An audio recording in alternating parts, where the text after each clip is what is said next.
My name is Adam Cooper. I need to write this down while I can still remember who I am. We arrived at the RV campground outside Bryce Canyon on a Thursday afternoon in late September. The place was called Red Rock Vista, one of those privately owned sites about 15 miles from the main park entrance. Sarah had found it online. She always did the planning, said it was cheaper than the official campgrounds and had full hookups. I didn't care much either way. I just wanted a few days away from the apartment, away from work, away from the arguments we'd been having about whether to renew our lease. The woman at the office was maybe 60, with sun-damaged skin and turquoise jewelry that clicked when she moved. She handed us a map of the campground, 32 sites arranged in rough loops, and asked if we needed firewood. Sarah said yes. The woman pointed to a stack of bundles beside the office. "You folks hiking tomorrow?" she asked. "Planning on it?" Sarah said. "Stay on the marked trails. Easy to get turned around out here." The woman smiled, but it didn't reach her eyes. Lots of rock formations looked the same. Our site was number 23 on the outer loop. The only other occupied spots we passed were a massive RV with Michigan plates and a converted school bus with solar panels bolted to the roof. Most people had already left for the season. The nights were getting cold. I backed our rented RV into the space, a 20-footer, nothing fancy, and Sarah got out to guide me. She was wearing the hiking boots we'd bought 2 weeks ago, already breaking them in. Her blonde hair was pulled back in a ponytail. She looked happy, or at least less stressed than she'd been in months. "Perfect," she said, slapping the side of the RV. "Now hook us up and let's get dinner going." I connected the water and electric while Sarah set up inside. By the time I finished, she'd unpacked our food and was heating soup on the propane stove. We ate at the small table, watching the sun drop behind the canyon walls. The sky turned orange, then purple, then black. No moon. "It's quiet here," Sarah said. She was right. No highway noise, no neighbors, no sounds of civilization. Just wine moving through the canyon and the occasional creak of the RV settling. I'd lived in cities my whole life. The silence felt oppressive. "It's nice," I lied. We played cards for a while, gin rummy her favorite, and then went to bed around 10. The mattress was thin and smelled like someone else's camping trip. I lay awake listening to Sarah's breathing slow and deepen. Eventually, I slept. I woke up at 3:17 according to my phone. Sarah was sitting up in bed. "You hear that?" she whispered. I listened. Nothing. "Hear what?" "Like scratching on the outside." We both sat still. The wind had picked up. I heard it whistling around the RV's corners, rattling something loose on the roof. "It's just the wind," I said. "No, it was..." She stopped. "Never mind. I'm being stupid." She lay back down, but I felt her body stay tense beside me. Neither of us slept well after that. In the morning, Sarah was up first. I found her outside with coffee, studying the campground map. "I want to do the rim trail," she said. "It's only 4 miles, but the woman at the office said the views are amazing." "Okay. You don't sound excited." "I'm excited. I wasn't, but I was trying. That's what this trip was supposed to be about. Trying." We packed water and granola bars and started walking around 9. The trailhead was marked with a wooden sign, about half a mile from our campsite. The path was well maintained at first, cutting through scrub brush and juniper trees. The air smelled like dust and sage. We'd been walking maybe 20 minutes when we saw them, a couple coming down the trail toward us. The man was tall, maybe mid-40s, wearing an expensive-looking jacket and hiking pants. The woman was younger, athletic build, with dark hair in a braid. They both smiled when they saw us. "Beautiful morning," the man said as they passed. "Gorgeous," Sarah agreed. "How's the trail ahead?" "Worth every step," the woman said. She had a slight accent I couldn't place. "Enjoy." They kept walking. I glanced back once and saw them disappear around a bend. The trail got steeper. My legs burned and I fell behind Sarah, who'd gotten into a rhythm. She was always more athletic than me. I told myself I'd quit smoking for real this time after we got back. At the top, the canyon opened up before us. Red and orange rock formations stretched for miles, carved into impossible shapes by wind and time. Sarah stood at the edge of the cliff, taking photos with her phone. "Adam, come see this." I joined her. The drop was maybe 200 feet, straight down to more rock. No guardrails, just air and gravity. "It's beautiful," I said, and meant it. We ate our granola bars and drank water. Sarah seemed lighter, happier. She talked about maybe moving somewhere like this, somewhere away from the city. I nodded along, not committing. On the way back, we took a slightly different route, a loop the map showed rejoining the main trail. The sun was higher now, hot on our necks. We'd been walking about an hour when Sarah stopped. "What's that?" She pointed off the trail, maybe 30 yards into the rocks. At first I didn't see it. Then I did. A splash of color against the red stone, blue fabric. "Someone probably dropped something," I said. But Sarah was already walking toward it. I followed, annoyed. We weren't supposed to leave the trail. As we got closer, I saw it was a jacket. The expensive-looking jacket the man from this morning had been wearing. Sarah picked it up. "This is weird. Maybe it got too hot and he took it off." But even as I said it, I knew that didn't make sense. Why leave it so far from the trail? "Adam." Sarah's voice had changed. She was looking past the jacket, further into the rocks. I walked over and saw what she saw. Bones. 2 skeletons partially buried in sand and debris, lying maybe 10 feet apart. The skulls were intact. Empty eye sockets stared at nothing. One skeleton wore remnants of clothing, hiking pants, boots. The same pants and boots the man had been wearing. The other skeleton had a braid of dark hair still attached to its skull. "That's impossible," Sarah said. Her voice was flat. "We just saw them." I couldn't speak. My brain was trying to process what I was seeing and failing. We'd passed them on the trail 2 hours ago. They'd smiled at us. They'd spoken to us. "We need to go," I said. "Right now." Sarah dropped the jacket and we ran. Not back to the trail. We couldn't remember exactly where we'd left it, but in what we thought was the right direction. My heart hammered. Sweat ran down my back. I kept expecting to see them again. The couple, standing and smiling and impossible. We found the main trail after maybe 15 minutes of scrambling through rocks. Neither of us spoke. We just walked fast, then faster, until we were almost jogging. Back at the trailhead, Sarah bent over with her hands on her knees, gasping. "We need to tell someone," she said. "Who? And tell them what? That we saw ghosts?" "They weren't ghosts, Adam. They were real. We both saw them, and then we found their—" She couldn't finish. "Maybe it wasn't them," I said, knowing it was useless. "Maybe it was different people. The jacket, Adam. The fucking jacket." She was right. I knew she was right. We walked back to the RV in silence. That evening, Sarah called the number on the campground map. I heard her trying to explain to someone, the woman from the office, I think, about what we'd found. She was told someone would look into it and to have a nice evening. "They didn't believe me," Sarah said after she hung up. "Or they didn't care. We could call the police." "And say what? We saw dead people walking?" I didn't have an answer for that. We didn't make dinner. Sarah sat at the table, staring at nothing. I tried to watch something on my phone but couldn't focus. Every time I closed my eyes, I saw those empty eye sockets. Around 8, Sarah spoke. "I need to go to the bathroom." The campground had a bathhouse about 100 yards from our site. Sarah grabbed a flashlight and her toiletry bag.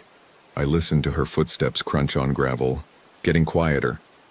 I waited. 10 minutes, 15, 20. After 25 minutes, I put on my shoes and went looking for her. The bathhouse was a squat concrete building with separate entrances for men and women. A single light bulb buzzed over each door. I knocked on the women's side. "Sarah?" No answer. I pushed the door open. Inside were 3 stalls and 2 sinks. All the stall doors were open. Empty. I checked behind the building, my flashlight cutting through darkness. Nothing. I called her name, louder now. The sound echoed off canyon walls and came back wrong, like it was being repeated in a voice that wasn't mine. I checked the bathhouse again, still empty. Her toiletry bag was sitting on the sink counter, open. Her toothbrush was dry. I ran back to the RV thinking maybe I'd missed her, maybe she'd taken a different path. The door was still locked. I fumbled with the key and went inside. Empty. I grabbed my phone and called her. It rang once before I heard the ringtone. Her phone was on the table where she'd left it. For the next 2 hours I searched. I walked every path in the campground, checked every empty campsite, called her name until my throat was raw. The couple in the Michigan RV came out at one point and asked if I was okay. I told them my girlfriend was missing. They said they'd keep an eye out but had seen nothing. At midnight I called the sheriff's office. A deputy arrived 40 minutes later, a tired-looking man in his 50s who took notes and asked if we'd been fighting. I told him about the hike, about the couple we'd seen, about the skeletons. He wrote it all down without comment. Most missing persons turn up within 24 hours, he said. Usually just got disoriented. We'll send someone out to look at first light.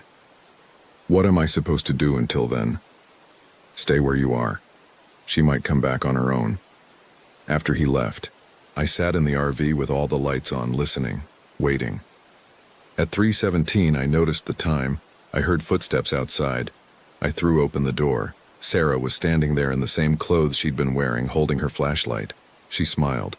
"Hey," she said. "Sorry. I guess I took a longer walk than I meant to." "Where the hell were you?" "I looked everywhere. I called the police. I just went for a walk." She came inside and sat at the table. I needed to think. Think? "Sarah, you've been gone for 6 hours." "No, I haven't." She checked her watch, the one I'd given her for her birthday last year. "It's only 8:30. It's 3 in the morning." She looked at me like I was crazy. Then she looked at her watch again. The second hand was moving backward. "That's broken," I said. "It's fine," but her voice sounded uncertain. I walked to the bathhouse and then I guess I went a little further to look at the stars. They're beautiful tonight. I stared at her. There were no stars. The sky was overcast. "Sarah, what happened to you?" "Nothing happened. Stop being paranoid." She smiled again. The same smile. Exactly the same. Like it was frozen on her face. "You didn't take your phone." "I didn't need it." "You didn't take your toiletry bag either. It's still in the bathroom." She stood up. "I'm going to bed. We can talk in the morning when you're not being weird." She walked to the bedroom and closed the door. I heard the bed creak as she lay down. I stood in the kitchen area for a long time, trying to decide what to do. Eventually, I sat at the table. I didn't sleep. When morning came, real morning, with gray light filtering through the windows, I opened the bedroom door. Sarah was lying in bed, eyes open, staring at the ceiling. "Hey," I said softly. She turned her head. "Morning. You feeling okay?" "Fine. Why wouldn't I be?" "Last night I'm going to shower." She got up and grabbed clothes from her bag. "Then maybe we can do another hike. I saw some interesting rock formations last night." It was dark last night. I had a flashlight. She walked past me to the bathroom. I heard the water start. I went outside and knocked on the door of the Michigan RV. The woman who answered looked exhausted. "Is she back?" she asked. "Yeah, she came back around 3. "That's good." We were worried. My husband actually went looking around one, but he didn't see anyone. "Did you hear anything last night? After she came back?" The woman frowned. "We heard her come back, yeah. But then, I don't know. There were these sounds, like singing almost, but not quite. My husband said I was dreaming, but I don't think I was." "What kind of singing?" "I can't describe it. It didn't sound like a person exactly, more like harmonics, like multiple voices overlapping but only using vowels. She shook her head. God, that sounds insane. It doesn't, I said, and thanked her. Back in the RV, Sarah was out of the shower, getting dressed. She moved differently, more fluid, more graceful, like she was consciously thinking about each movement. Want to get breakfast? I asked. Not hungry. Let's just go hiking. Sarah, I really think we should talk about... There's nothing to talk about. She looked at me, and for just a second, I saw something behind her eyes. Something that wasn't Sarah. I went for a walk. I came back, that's all. You were gone for 6 hours. No, I wasn't. I tried a different approach. Tell me what you saw when you were walking. You said you saw rock formations. She smiled, that same frozen smile. I saw the trail, the one we hiked yesterday. But at night it's different. The rocks look alive, like they're breathing. Rocks don't breathe. These do. The way she said it, so matter-of-fact, made my skin crawl. I think we should leave, I said. Pack up. Go home. We just got here. Sarah, please, something's wrong. You know it, and I know it. She studied me for a long moment. You think something's wrong with me? I think something happened to you last night. I think we need to get you to a hospital. I feel fine. She walked to the door. I'm going for a walk. You can come or stay. I don't care. She left before I could stop her. I watched through the window as she walked down the gravel road, past the empty campsites toward the trail entrance. I waited 5 minutes, then followed. The morning was cold and fog hung in the canyon. I could barely see 30 feet ahead. Sarah's footprints were clear in the dusty trail. She'd taken the same route we'd hiked yesterday. I followed them, jogging to catch up. I found her at the spot where we'd left the trail to investigate the jacket. She was standing completely still, facing the rocks. Sarah? She didn't turn around. Do you hear them? I listened, nothing but wind and my own breathing. Hear what? They're calling. They want us to come down. Who's calling? The people in the rocks. She took a step forward. They've been waiting so long. I grabbed her arm. We're going back. Right now. She turned to face me, and this time there was no mistaking it. Something else was looking out through her eyes. Something ancient and patient and not even remotely human. Let go, it said with Sarah's mouth. I let go. They showed me things, she continued. Last night when I walked, they took me down into the dark places, the spaces between the rocks where time doesn't move right. They showed me what's underneath. The bones aren't the only things buried here, Adam. There are older things. Hungry things. You're not Sarah. I'm exactly Sarah. She reached out and touched my face. Her hand was ice cold. I'm just more now. Don't you want to be more? Don't you want to see what I've seen? I stumbled backward. Stay away from me. They're so lonely down there. They've been alone for thousands of years. They just want company. They just want... I ran. Behind me, I heard her laugh. Not Sarah's laugh. Something else wearing Sarah's voice like a costume. I didn't stop until I reached the RV. I went inside, locked the door, and sat with my back against it. My phone was at 20% battery. No service. There'd never been service out here. I thought about driving away, just starting the RV and leaving Sarah behind, but I couldn't make myself do it. An hour passed. Then 2. No sign of Sarah. I tried the deputy's number again. It went straight to voicemail. I left a rambling message about Sarah being sick, needing help, something being wrong with the canyon. I don't think I made much sense. Around noon, I heard voices outside. Multiple voices. I looked through the window. Sarah was standing about 10 yards from the RV, talking to someone I couldn't see. She was gesturing, animated. Then she laughed, that wrong laugh, and 2 more people stepped into view. The couple from the trail, the man in the expensive jacket, the woman with the braid. They were walking and talking like nothing was strange. like they hadn't been dead for weeks or months or however long.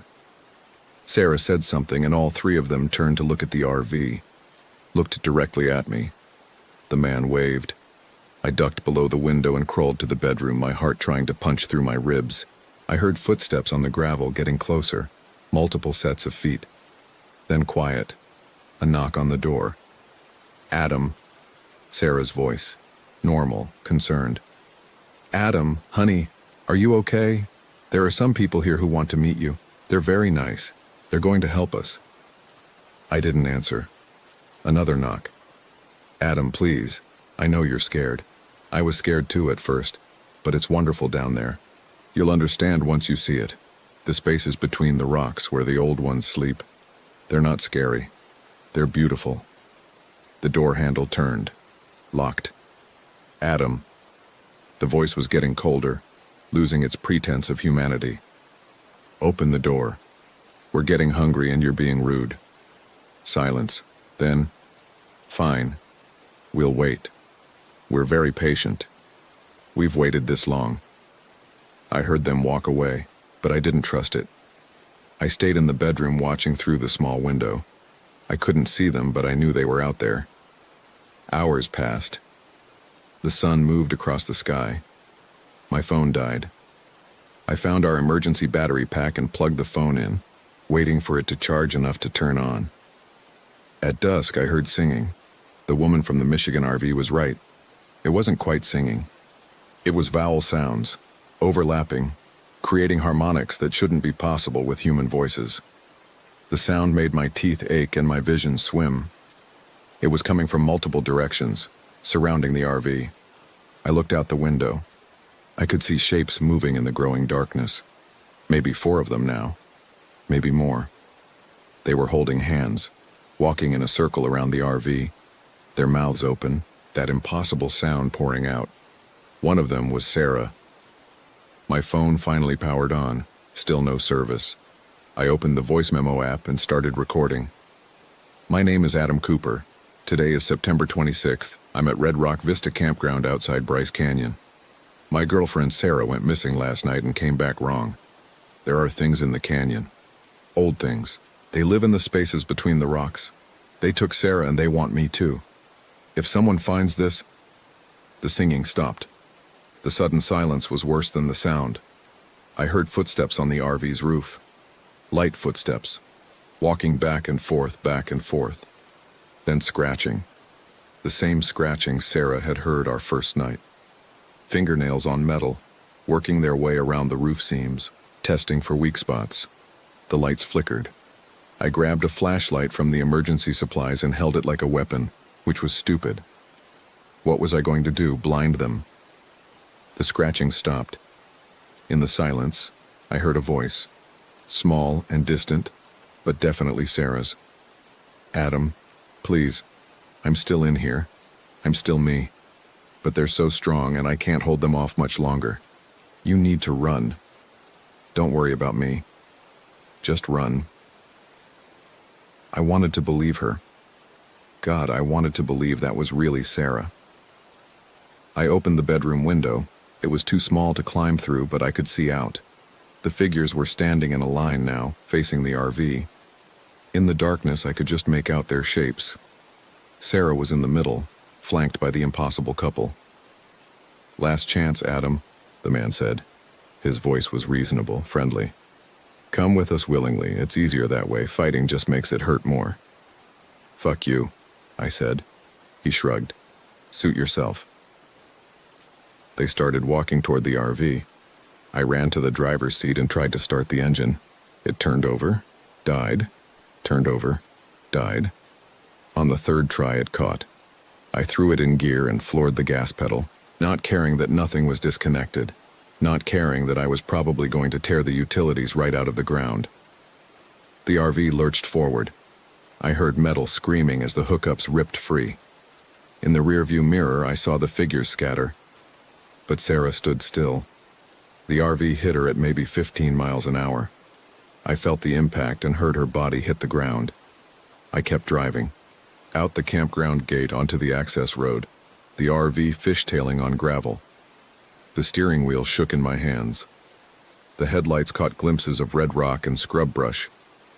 I didn't slow down until I reached the main highway.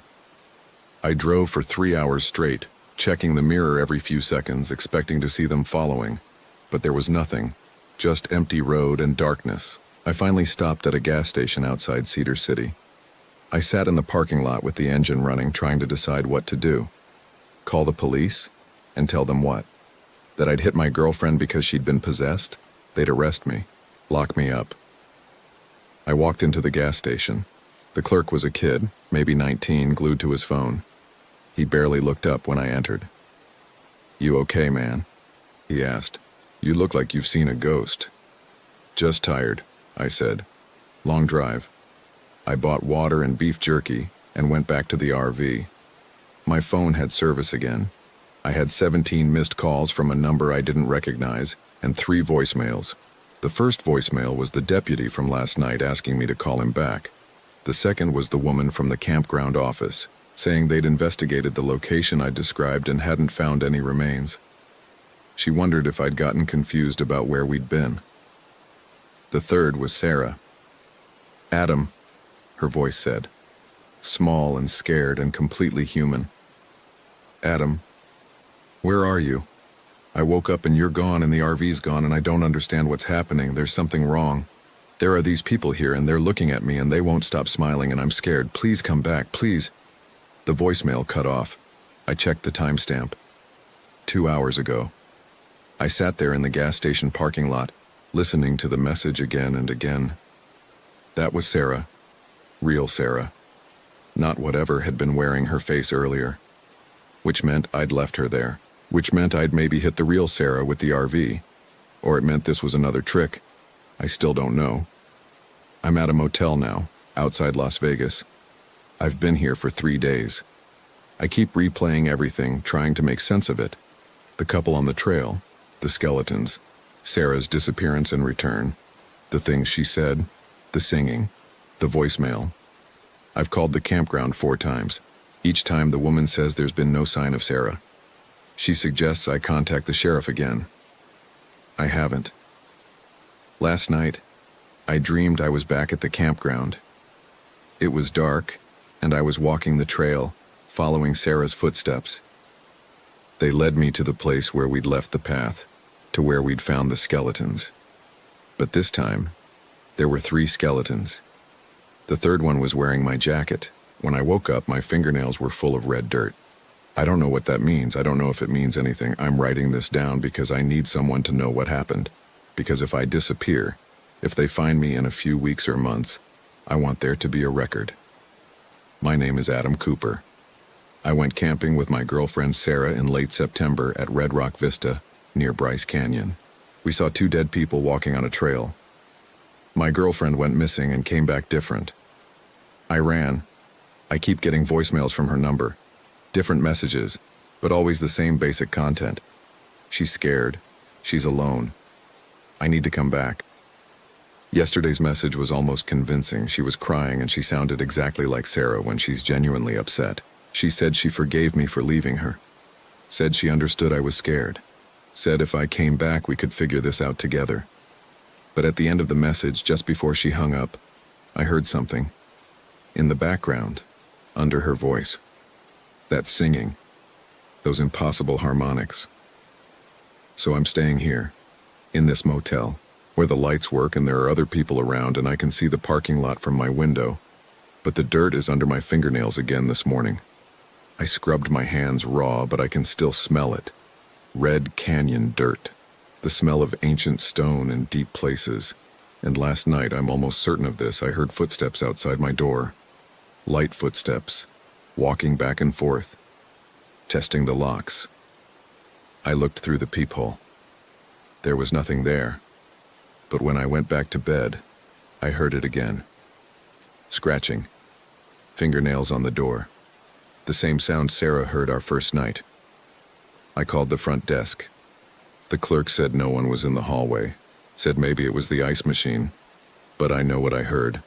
And tonight when I looked in the mirror before bed, I saw something behind my eyes just for a second. Something patient and hungry that's been waiting a very long time. Maybe they didn't need me to come back. Maybe I brought them with me. The spaces between rocks, Sarah said, where time doesn't move right. But maybe it's not just rocks. Maybe it's the spaces between seconds, between heartbeats, between thoughts. Maybe they're everywhere, patient and hungry, waiting for someone to notice them. Maybe I should have stayed. Maybe it would have been easier that way. My name is Adam Cooper, and I don't know if I'm still myself. I keep checking in the mirror, looking for signs. But who decides what's real and what's not? If I feel like me, if I think like me, if I remember being me, doesn't that mean I am? Or is that what they want me to think? There's a knock on the door. I'm not going to answer it, but I know I'll have to eventually. They're very patient. And I'm getting so tired of running.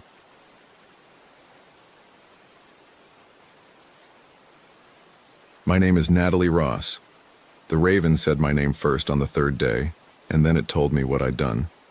I drove into Ocala National Forest on a Tuesday in late September, pulling my beat-up Subaru into the dispersed camping area off Forest Road 535. The campground host barely looked up from his phone when I paid for 3 nights. Just me and Sadie, my German Shepherd mix, trying to get away from Tampa for a while, trying to get away from a lot of things. The site was basic, a fire ring, a picnic table that leaned slightly to the left, and enough cleared space for my tent. Pine trees and scrub palmetto stretched in every direction, thick enough that I couldn't see the neighboring sites even though I knew they were occupied. I'd passed an RV and a couple of other tents on the way in. Sadie immediately started sniffing everything, her tail wagging as she investigated this new territory. I'd been camping dozens of times before. I knew how to set up a tent, how to hang a bear bag, how to purify water from the nearby creek. This was supposed to be therapeutic. My therapist had suggested it after everything that happened in June. Reconnect with nature, she'd said. Give yourself space to process. What I was processing, I didn't want to think about. Not yet. Maybe not ever. The first 2 days were normal. I hiked with Sadie through the pine flatwoods, watching her chase squirrels and bark at the occasional deer. We saw an armadillo at dusk, its armor plates catching the fading light as it rootled through the underbrush. I cooked simple meals on my camp stove: ramen, instant coffee, trail mix. At night, I read by headlamp in my tent while Sadie sprawled across my sleeping bag, her warm bulk a comfort against the cooling air. I didn't see the Raven until the 3rd morning. I was making coffee when Sadie's ears perked up. She stared at something in the trees behind our site, a low growl building in her chest. I followed her gaze and saw it perched on a branch about 15 feet up. A large raven, black feathers glossy in the early light. It was watching us. Watching me, specifically. Just a bird, I told Sadie, scratching behind her ears. But she kept growling, and the raven kept watching.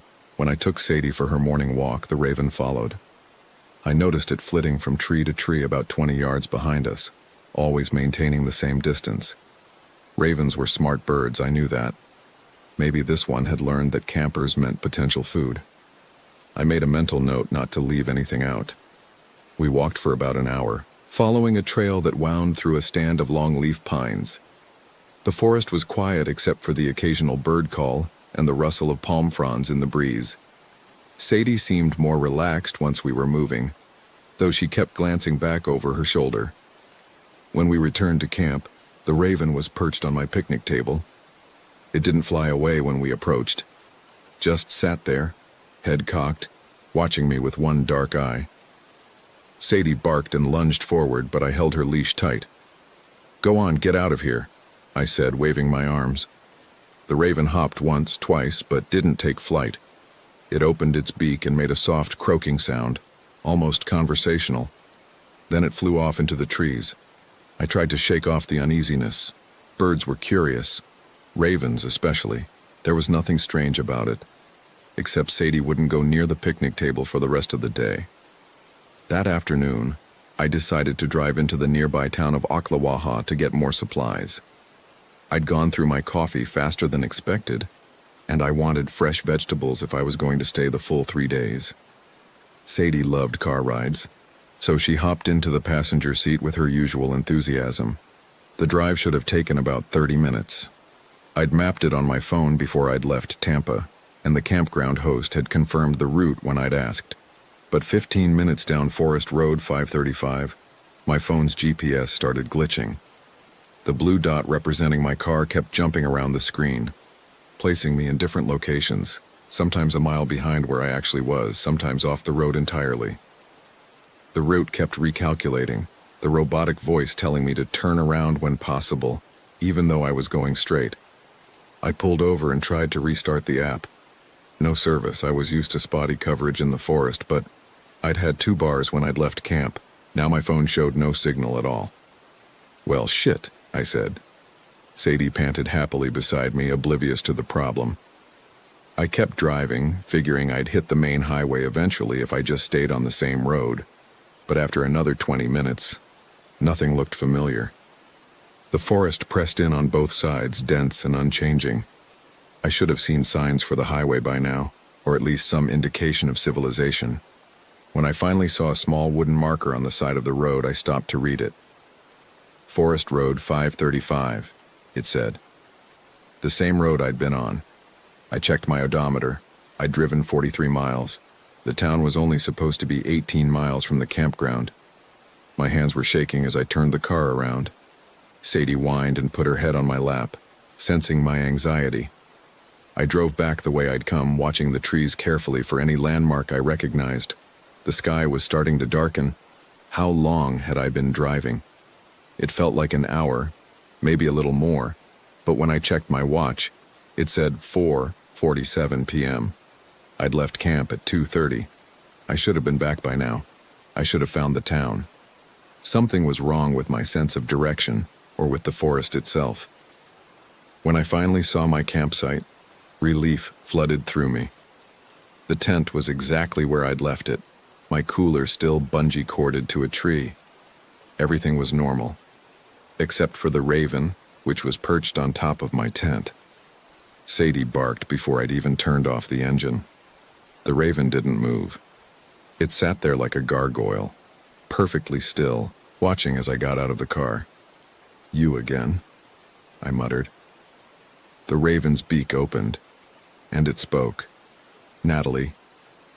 My name, clear as day, not a croak or a cry that could be mistaken for human speech. My actual name in a voice that sounded like wind through a hollow tree. I froze. Sadie went berserk, barking and snarling, her hackles raised. The raven tilted its head. "Natalie Ross," it said again. I couldn't breathe. My heart hammered against my ribs. This wasn't possible. Birds didn't talk. Ravens could mimic sounds. I knew that. But this was different. This was deliberate, intelligent. "What the fuck?" I whispered. The raven spread its wings, a span easily 2 feet across, and lifted off the tent.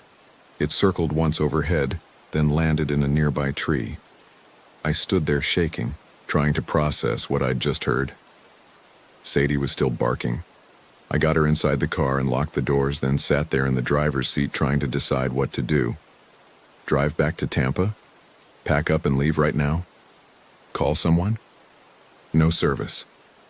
My phone was useless. I looked out the window at the raven.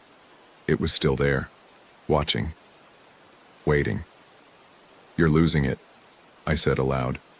"Stress, exhaustion. You didn't hear what you think you heard." But I knew I had. I'd come out here to escape what happened in June, to escape the guilt that had been eating at me for 3 months. But maybe you couldn't escape things like that. Maybe they followed you into the wilderness. Maybe they took the form of a raven that knew your name. I didn't leave the car for another hour.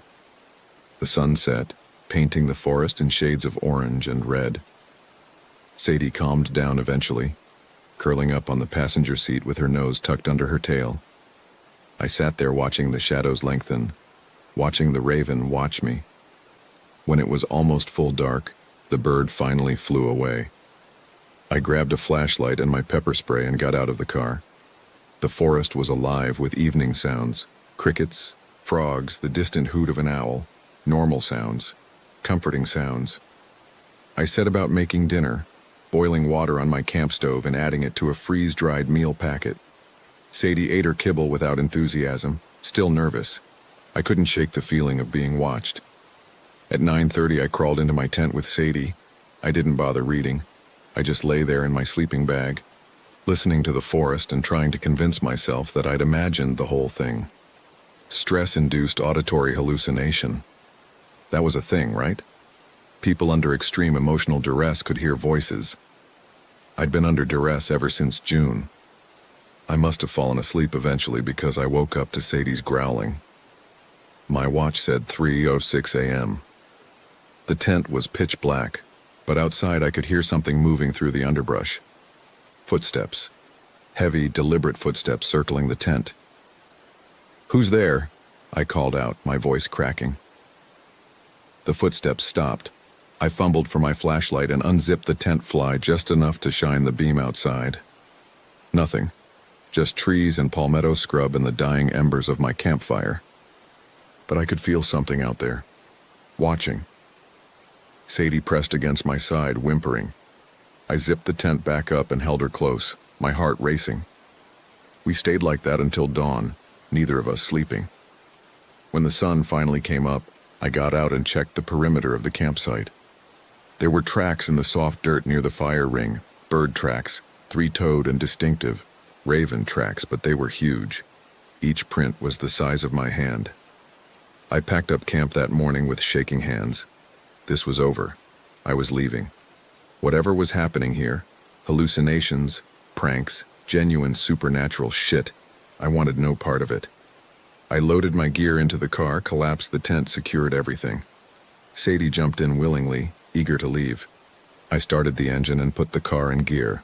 The raven was perched on a branch directly in front of me, blocking the narrow dirt road that led out of the campsite. I honked the horn. It didn't move. I revved the engine. Nothing. "Move!" I screamed. The raven opened its beak. "You can't leave yet, Natalie. Not until you remember what you did." My hands locked on the steering wheel. The voice was clearer now, more human. It sounded almost familiar. I started. "June 14th, the raven said. "You remember June 14th? Of course I remembered. I would never forget." This isn't real. You're not real." "Tell that to her," the raven said.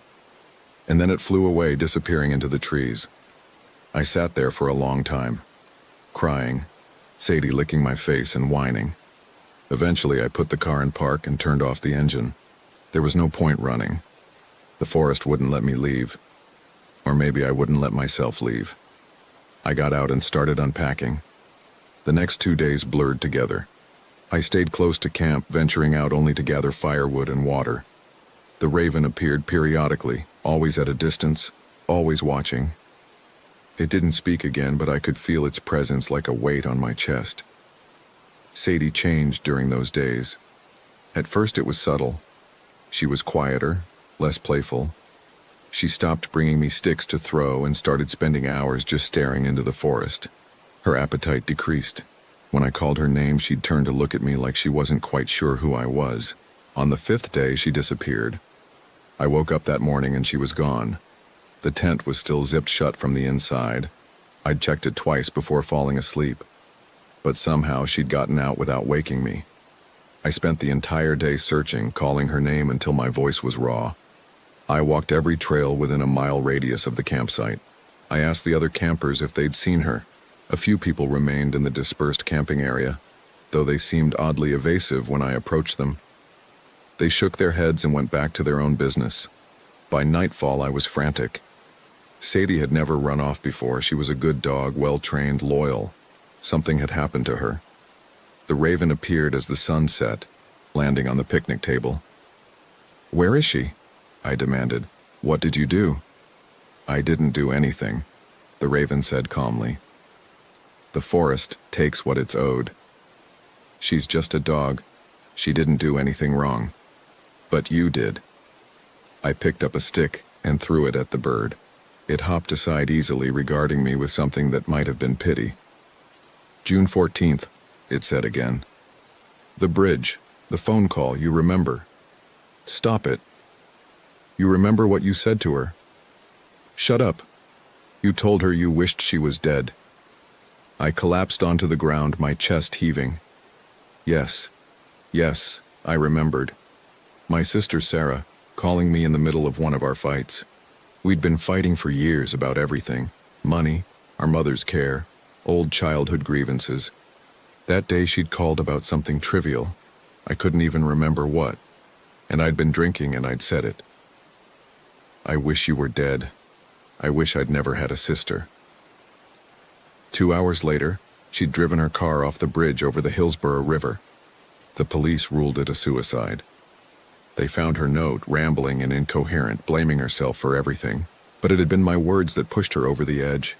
My words that killed her. I didn't mean it, I whispered to the raven, to the forest, to Sarah's ghost, if she was listening.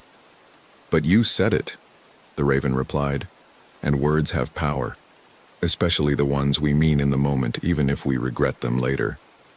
What do you want from me? The raven cocked its head. The forest wants balance. You took a life with your words, now it takes what it wants from you. Sadie, I said, understanding. You took Sadie.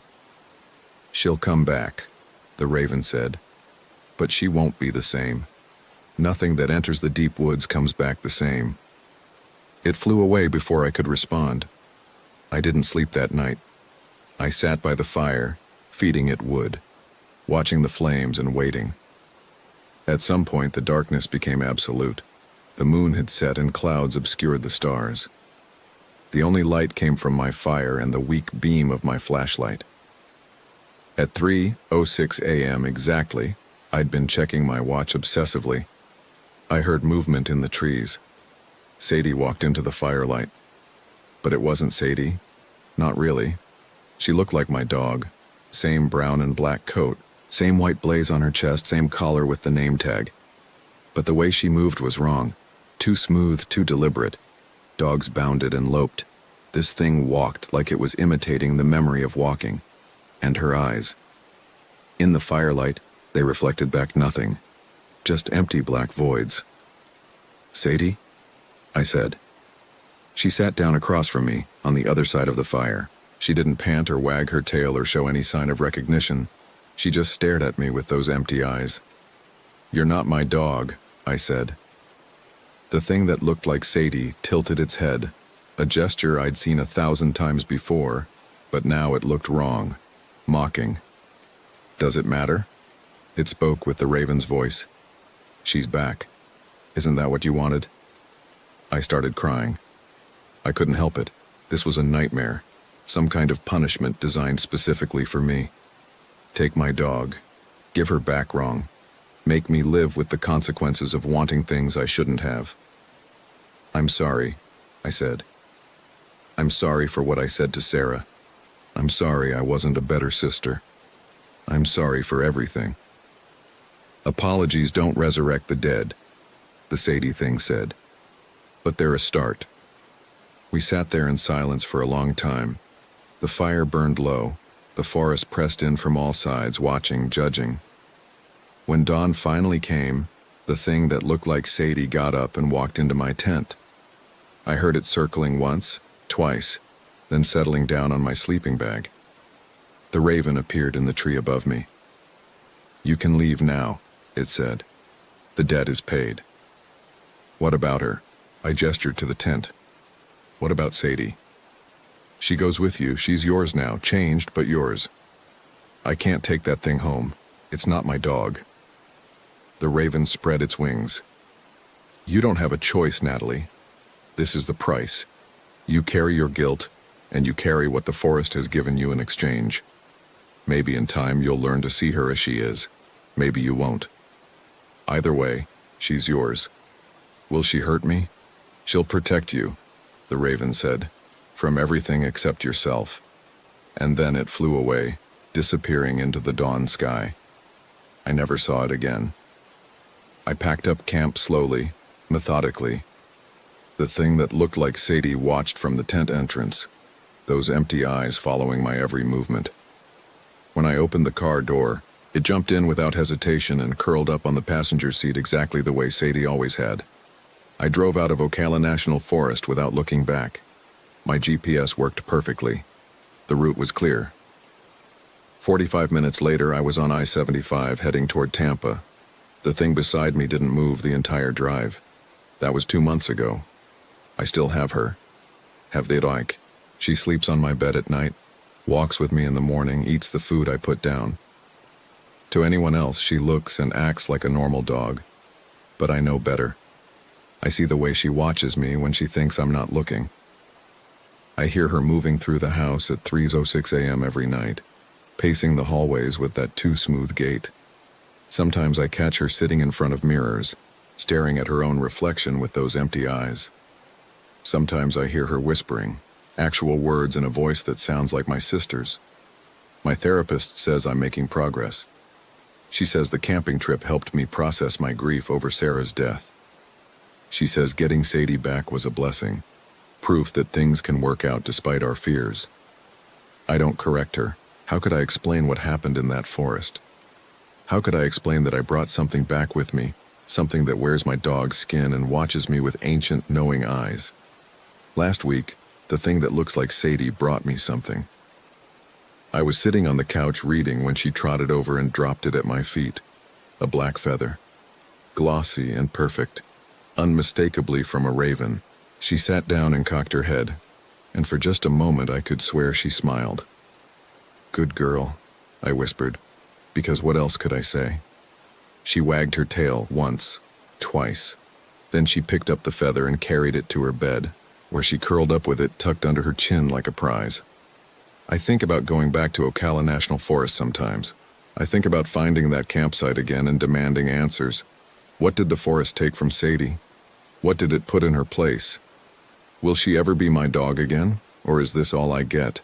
This hollow imitation that serves as a constant reminder of what I said to my sister? But I don't go back. I'm afraid of what I might learn. I'm afraid the raven will return and tell me there are more debts to pay. More prices for the things I've done and said and thought. Instead, I live with this thing that looks like Sadie. I feed it and walk it and pretend everything is normal. And every night at 3:06 a.m., when I hear it pacing the hallways, I lie in bed and whisper apologies to my dead sister. Sometimes in the dark I hear a response. Sometimes it sounds like Sarah's voice, telling me it's okay, telling me I'm forgiven. But I know it's not Sarah. I know it's the thing that came back from the forest.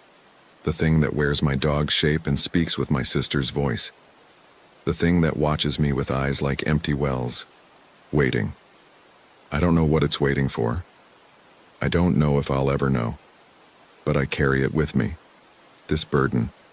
This price. I carry my guilt and the proof of what happens when you say things you can't take back. The raven was right.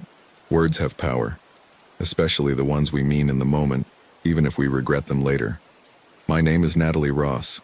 The raven said my name, and then it told me what I'd done. And now I live with the consequences every single day. In a house that smells faintly of pine forest and rot, with a dog that isn't a dog anymore. She's sitting beside me now as I write this. Her empty eyes are fixed on the window, watching something I can't see. Her tail wags slowly, rhythmically, like a metronome counting down to something. I reach out to pet her, and she leans into my hand. Her fur feels real enough, warm and soft. But underneath, I can feel something else. Something that moves wrong. Something that isn't alive in the way living things should be. "Good girl," I say again because I don't know what else to say. She turns to look at me, and for just a moment, just one terrible moment, her mouth opens, and I hear my sister's voice. "I forgive you, Natalie, but you'll never forgive yourself." Then she's just a dog again. Just Sadie, or whatever wears Sadie's shape now. She yawns and stretches and settles back onto her bed with that black feather. Outside, somewhere in the distance, I hear a raven's cry. It sounds like laughter. It sounds like judgment. It sounds like the forest reminding me that debts are never fully paid, only transferred to new forms. I close my laptop and turn off the lights. The thing that looks like Sadie follows me to the bedroom, and we both lie down to wait for 3:06 a.m. when the real reckoning begins again. Every night. Forever. This is what I brought back from Ocala National Forest. This is the price of words I can never take back. This is what the Raven gave me in exchange for my guilt. A constant living reminder that some things can't be forgiven, can't be fixed, can't be forgotten. They can only be endured.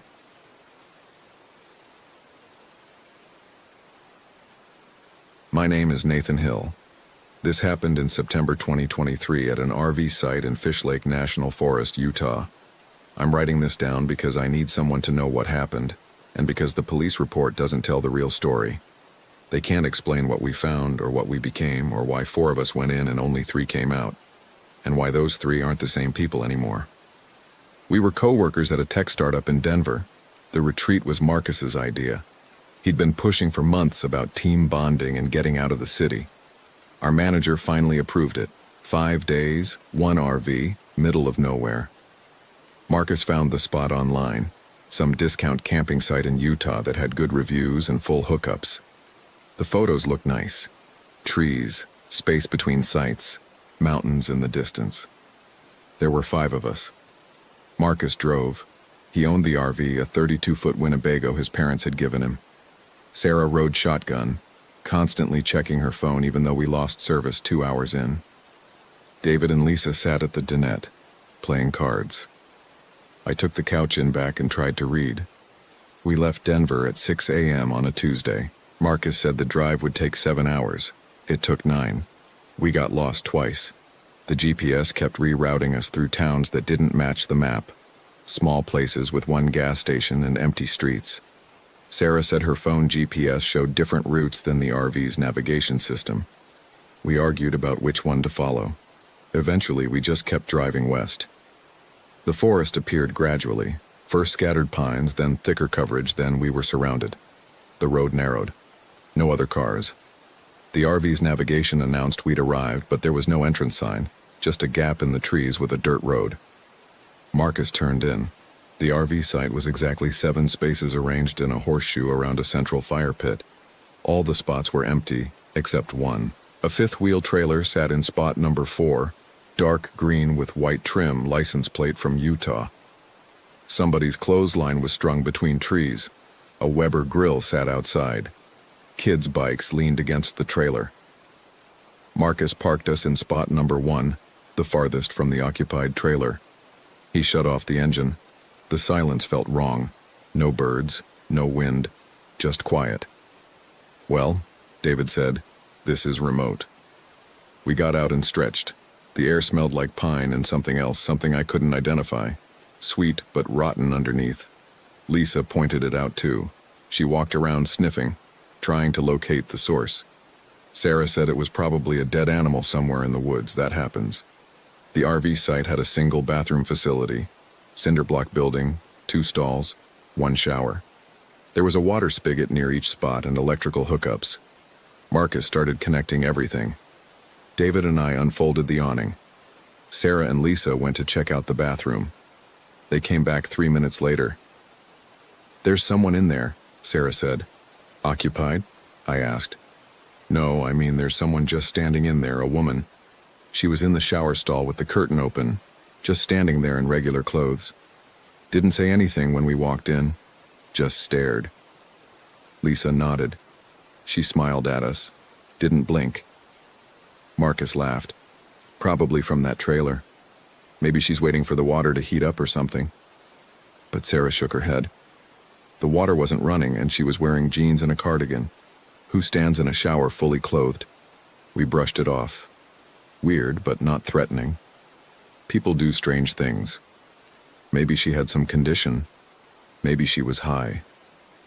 We'd been in the car for 9 hours and weren't thinking clearly. We finished setting up. Marcus fired up the propane, tested the fridge and stove. Everything worked.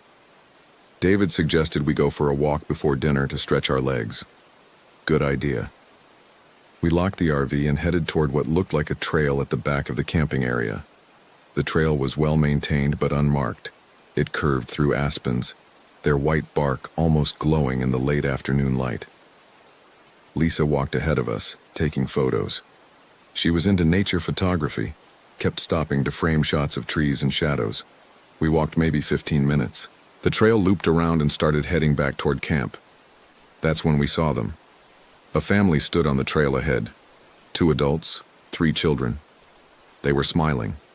The father wore khakis and a button-down shirt. The mother had on a floral dress. The kids, 2 boys and a girl, maybe ages 6 to 12, wore clothes that looked too clean for camping. The girl's white dress had no dirt on it. None of them wore hiking boots. The father had loafers on.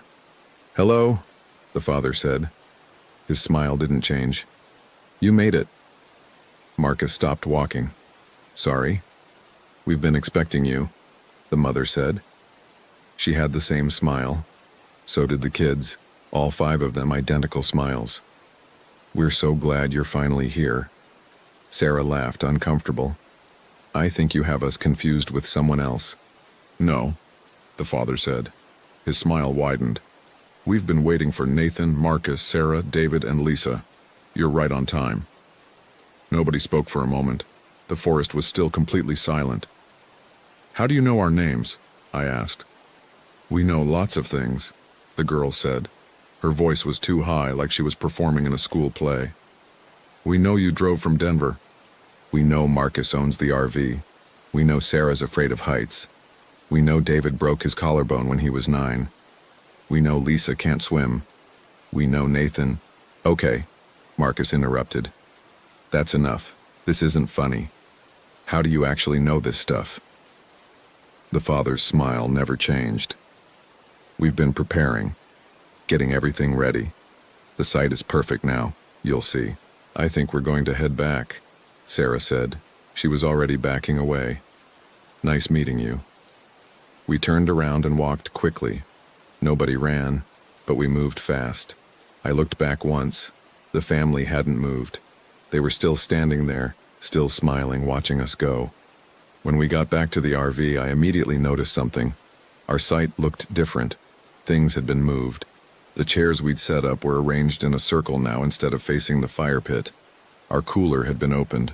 The lid was propped up. A bag of marshmallows we hadn't taken out was sitting on the picnic table. "Did we leave it like this?" David asked. "No," Marcus said. "Someone's been here." We checked the RV. The door was still locked. Nothing inside had been touched. But outside, someone had definitely rearranged things. We looked toward the green trailer in spot 4. No movement, no signs of life. But the clothesline was swaying slightly, like someone had just touched it. Sarah wanted to leave. She said we should pack up and find another campsite or just drive back to Denver.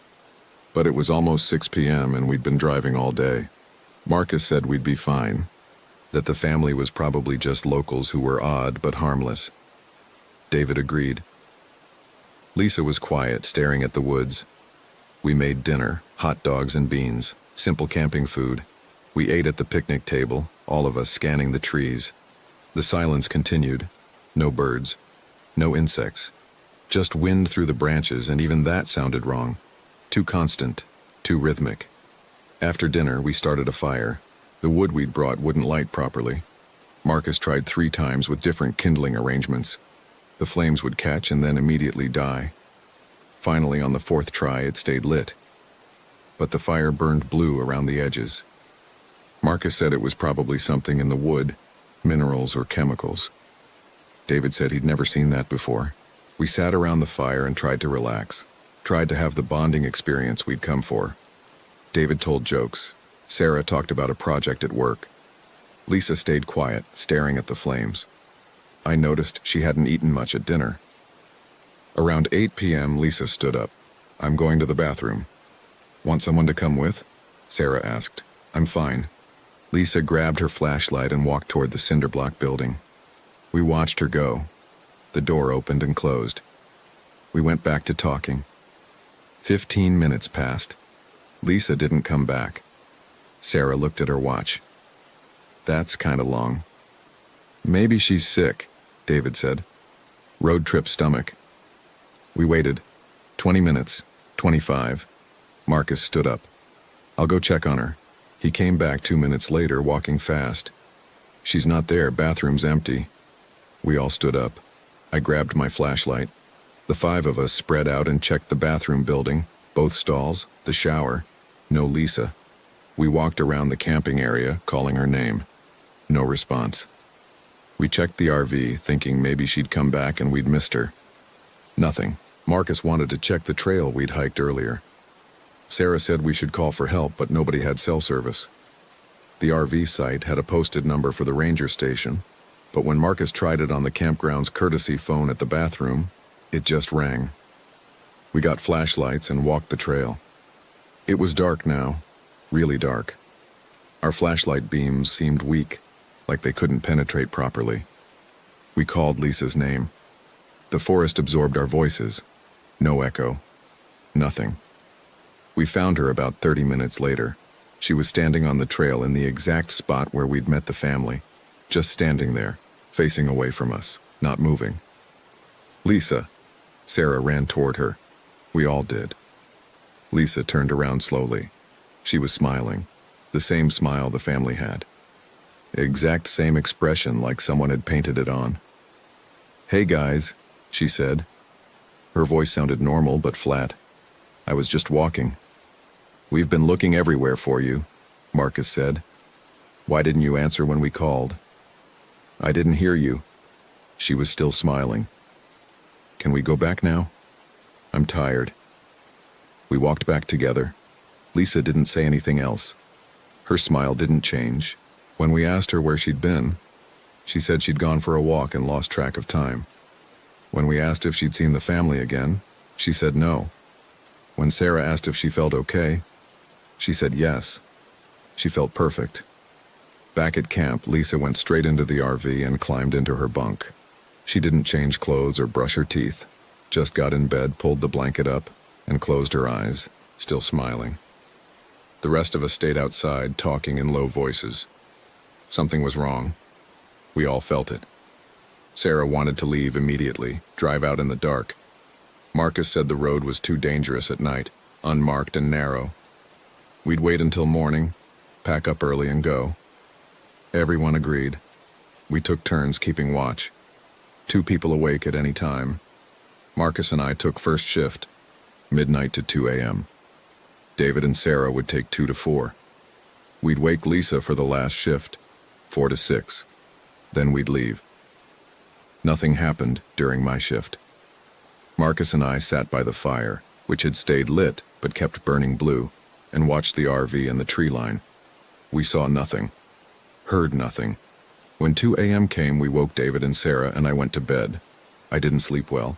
I kept thinking about Lisa's smile, about the family on the trail, about how they'd known our names.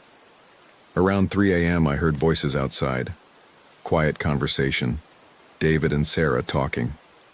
I couldn't make out words, but the tone sounded calm. Normal. I drifted off. When I woke up, it was light out. I checked my phone, 8:30 a.m. I'd overslept. So had everyone else. Nobody had woken Lisa for the last watch. Marcus was still asleep in the bunk above me. I could hear Sarah snoring in the bedroom at the front of the RV. I got up and looked outside. David was sitting at the picnic table. He was smiling. Same smile as Lisa. He saw me looking and waved. I opened the RV door. "David, you okay?" "I'm perfect." His voice had the same flat quality Lisa's had. "Come have breakfast." "Where's Sarah?" "She went for a walk." "By herself?" "She wanted to explore." He gestured at the table. Someone had made breakfast. Eggs, bacon, toast, all arranged neatly on paper plates. 5 plates, 5 sets of plastic utensils. "Did you make this?" I asked. "They did." He pointed toward the green trailer. "The family. They brought it over, said we needed to keep our strength up."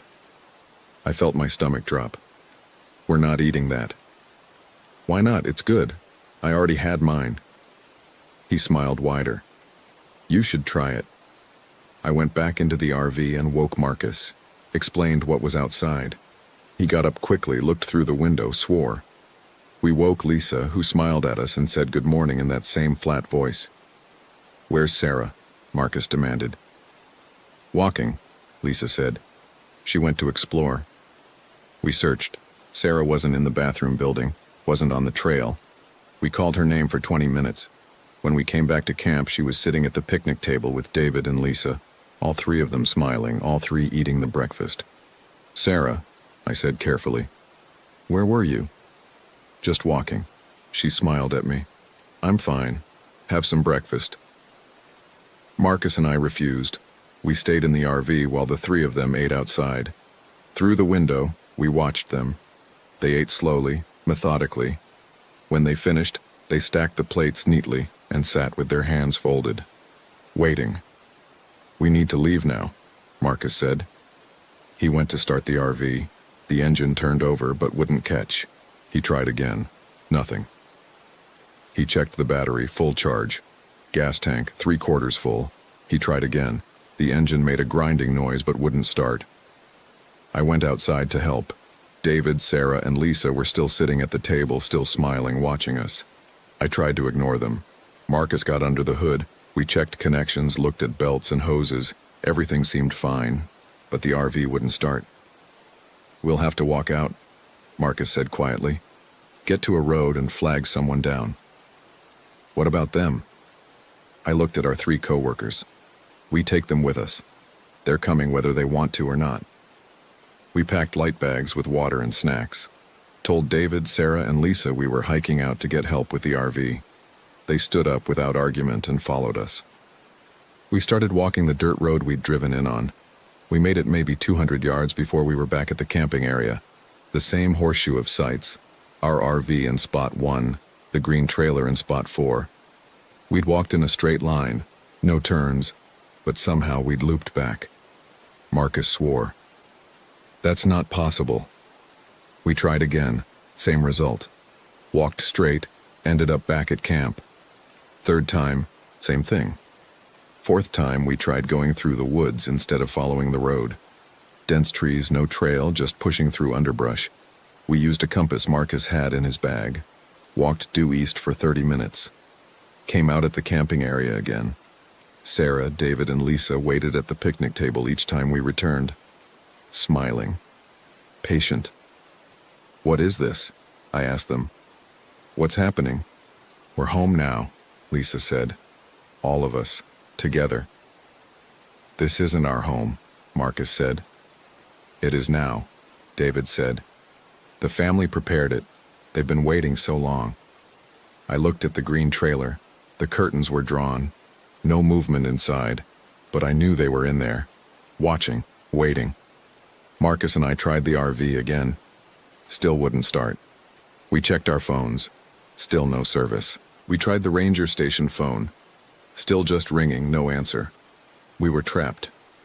That afternoon, the family came out of their trailer. All 5 of them, still wearing the same clothes, still smiling. They walked toward us slowly.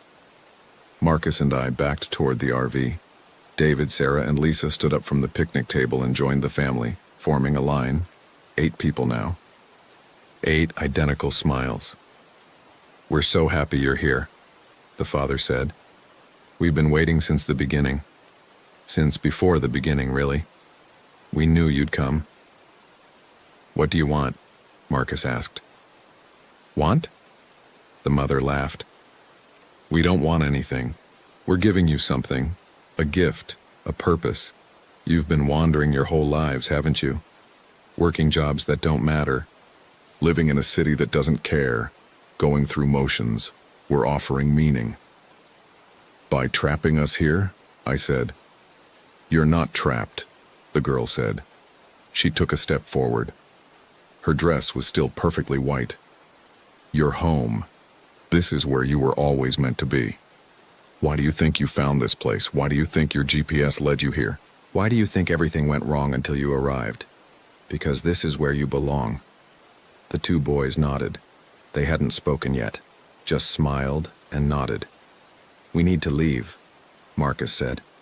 "Let us go." "You can leave any time," the father said. "The road is right there. Walk away. We won't stop you."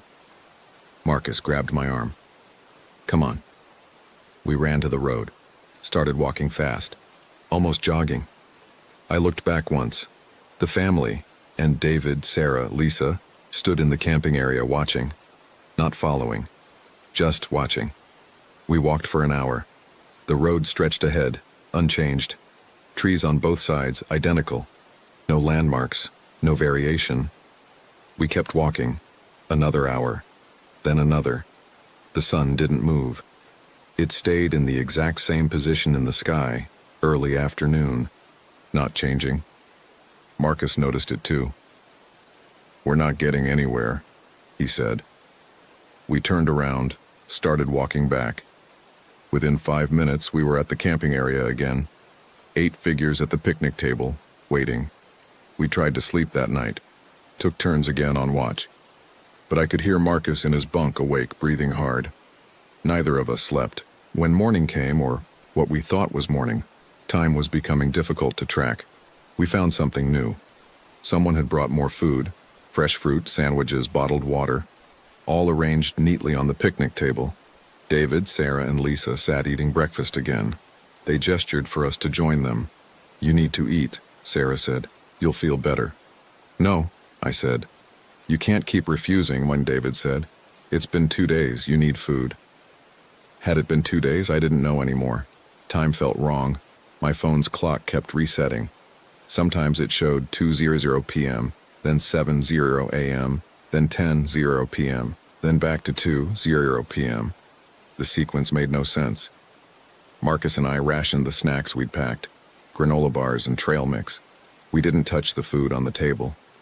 The 3 of them kept eating, kept smiling, kept telling us how good it tasted.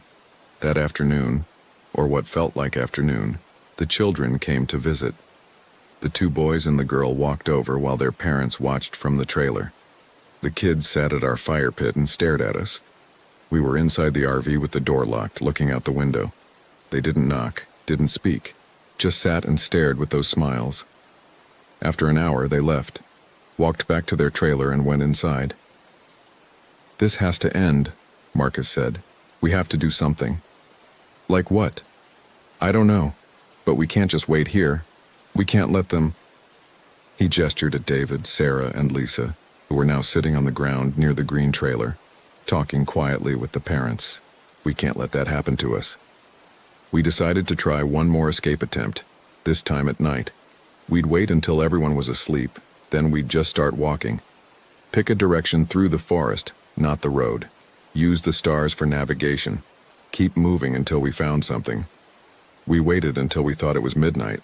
Hard to tell. The sky looked wrong. Too bright for midnight, but Marcus said we should try. We slipped out of the RV quietly and moved toward the forest edge. Behind us, 8 figures stood up.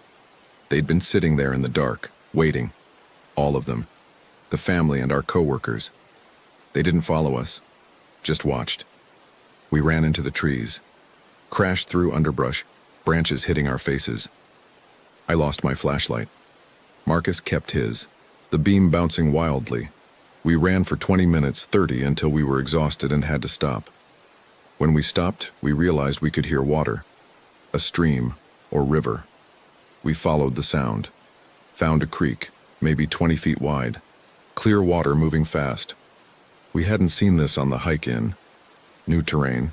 Maybe we'd actually gotten somewhere. We followed the creek downstream. The banks got steeper. The water got louder. We came to a waterfall, maybe 15 feet high, pouring into a pool below. Beautiful. Normal. Real. Marcus laughed. Okay. We found something. This is progress. We climbed down to the pool, filled our water bottles. I splashed water on my face. It felt good, cold and clean and real. For a moment, I thought maybe we'd actually escaped. Then I saw them. On the other side of the pool, all 8 figures stood. The family and our 3 co-workers. They'd somehow gotten ahead of us. All of them smiling. The mother waved. "You can't leave," she called over the sound of the waterfall. "But you can keep trying. It's fun watching you try." Marcus threw a rock at them. It fell short, splashing in the pool. They didn't react. We climbed back up and ran in a different direction. Ran until we couldn't run anymore. Ended up at the camping area again. Always the camping area. No matter which way we went, no matter how far, we ended up back at those 7 spots arranged in a horseshoe around the fire pit. The RV was in the same place. The green trailer was in the same place. Everything exactly as we'd left it. David, Sarah, and Lisa were sleeping in the RV. We could see them through the window, peaceful in their bunks. Marcus and I sat outside. We didn't talk. What was there to say? As the sun came up, or as the sky lightened, I wasn't sure there was really a sun anymore. The father came out of the trailer, just him. He walked over and sat at the picnic table across from us. "You're tired," he said. "You've been fighting so hard, but you don't need to fight. This is good, this is peaceful. Your friends understand now, they've accepted it. They're happy." "What did you do to them?" I asked. "Gave them purpose, gave them peace, gave them a home. They were lost before, just like you. Working jobs that ground them down, living lives that didn't matter. Now they matter. Now they're part of something eternal." "This isn't real," Marcus said. "Whatever this is, it's not real. It's not possible." "Reality is flexible here," and the father said. "This place exists between spaces, between what is and what could be. We've been here for a very long time, waiting for the right people, people who were ready to stop wandering." "Why us?" I asked. "You chose us. When you looked at that website, when you made the reservation, when you drove here, every choice brought you closer. We didn't force you. We just prepared the space and waited. You came because part of you wanted to. Part of you was tired of the other world, the loud world, the busy world, the meaningless world." "No," I said. "That's not true." "Isn't it?" He smiled.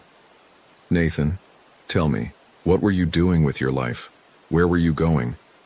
Did you have plans? Real plans? Or were you just existing, waiting for something to change? We're that change."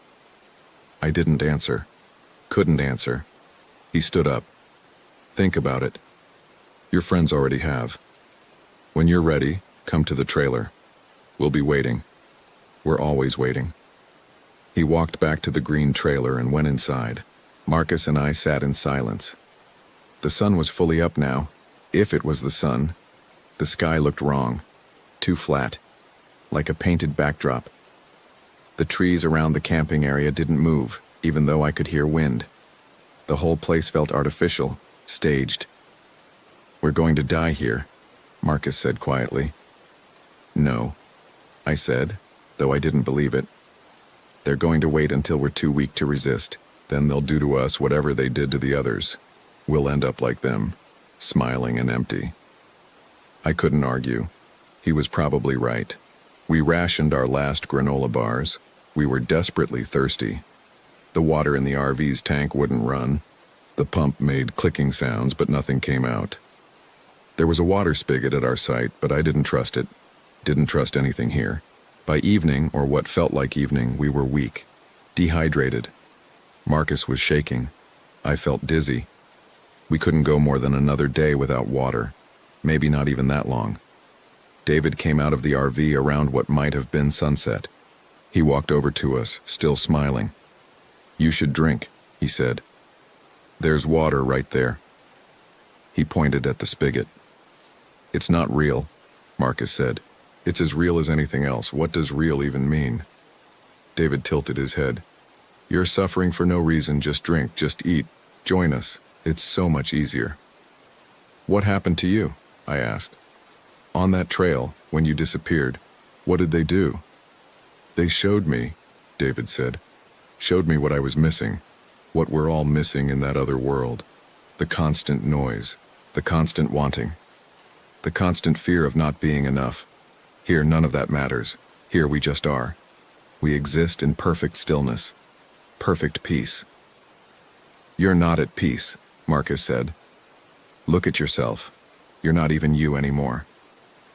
David's smile flickered for just a second, just 1 second. And in that moment I saw something behind his eyes. Terror. Absolute terror. But then the smile was back and whatever I'd seen was gone. "I'm more myself than I've ever been," David said. He turned and walked back to the RV. That night I couldn't sleep. Marcus was unconscious more than asleep, passed out from dehydration. I sat in the RV and watched through the window. The family was outside around their fire. All 5 of them. Plus David, Sarah, and Lisa. 8 figures sitting in a circle, not talking, just existing. The firelight made their faces look hollow. Around what I thought was 3 a.m., Sarah stood up. She walked toward our RV. I locked the door. She tried the handle, found it locked, and just stood there, looking at me through the window, smiling. "Let me in, Nathan," she said. Her voice sounded far away. "Let me help you. Go away. You're dying, both of you. Just let me help. Let me bring water. Let me bring food. You don't have to suffer." "I'm not opening the door." She stood there for another hour, just standing, smiling. Finally, she turned and walked back to the fire. When morning came, the sky just suddenly brightening, no gradual sunrise, Marcus was barely conscious. He needed water. We both did. I knew if I didn't do something, we'd die. Actually die. Not whatever happened to the others. Actually die of dehydration. I made a decision. I went outside. The family was waiting at their fire. I walked toward them. 8 faces turned to watch me approach. 8 identical smiles. "I'll drink the water," I said. "I'll eat the food. But only if you let Marcus go. Let him leave. One of us gets out." The father shook his head. "That's not how this works. You're both already here. You're both already part of this. But we appreciate your willingness to compromise. It shows progress." "Please," I said. "He has a family, a sister, parents, people who will miss him." "And you don't?" the mother asked. I thought about it. Did I? My parents were dead. My sister and I hadn't spoken in years. I had co-workers, acquaintances, but no one who'd really notice if I vanished. The realization hit hard.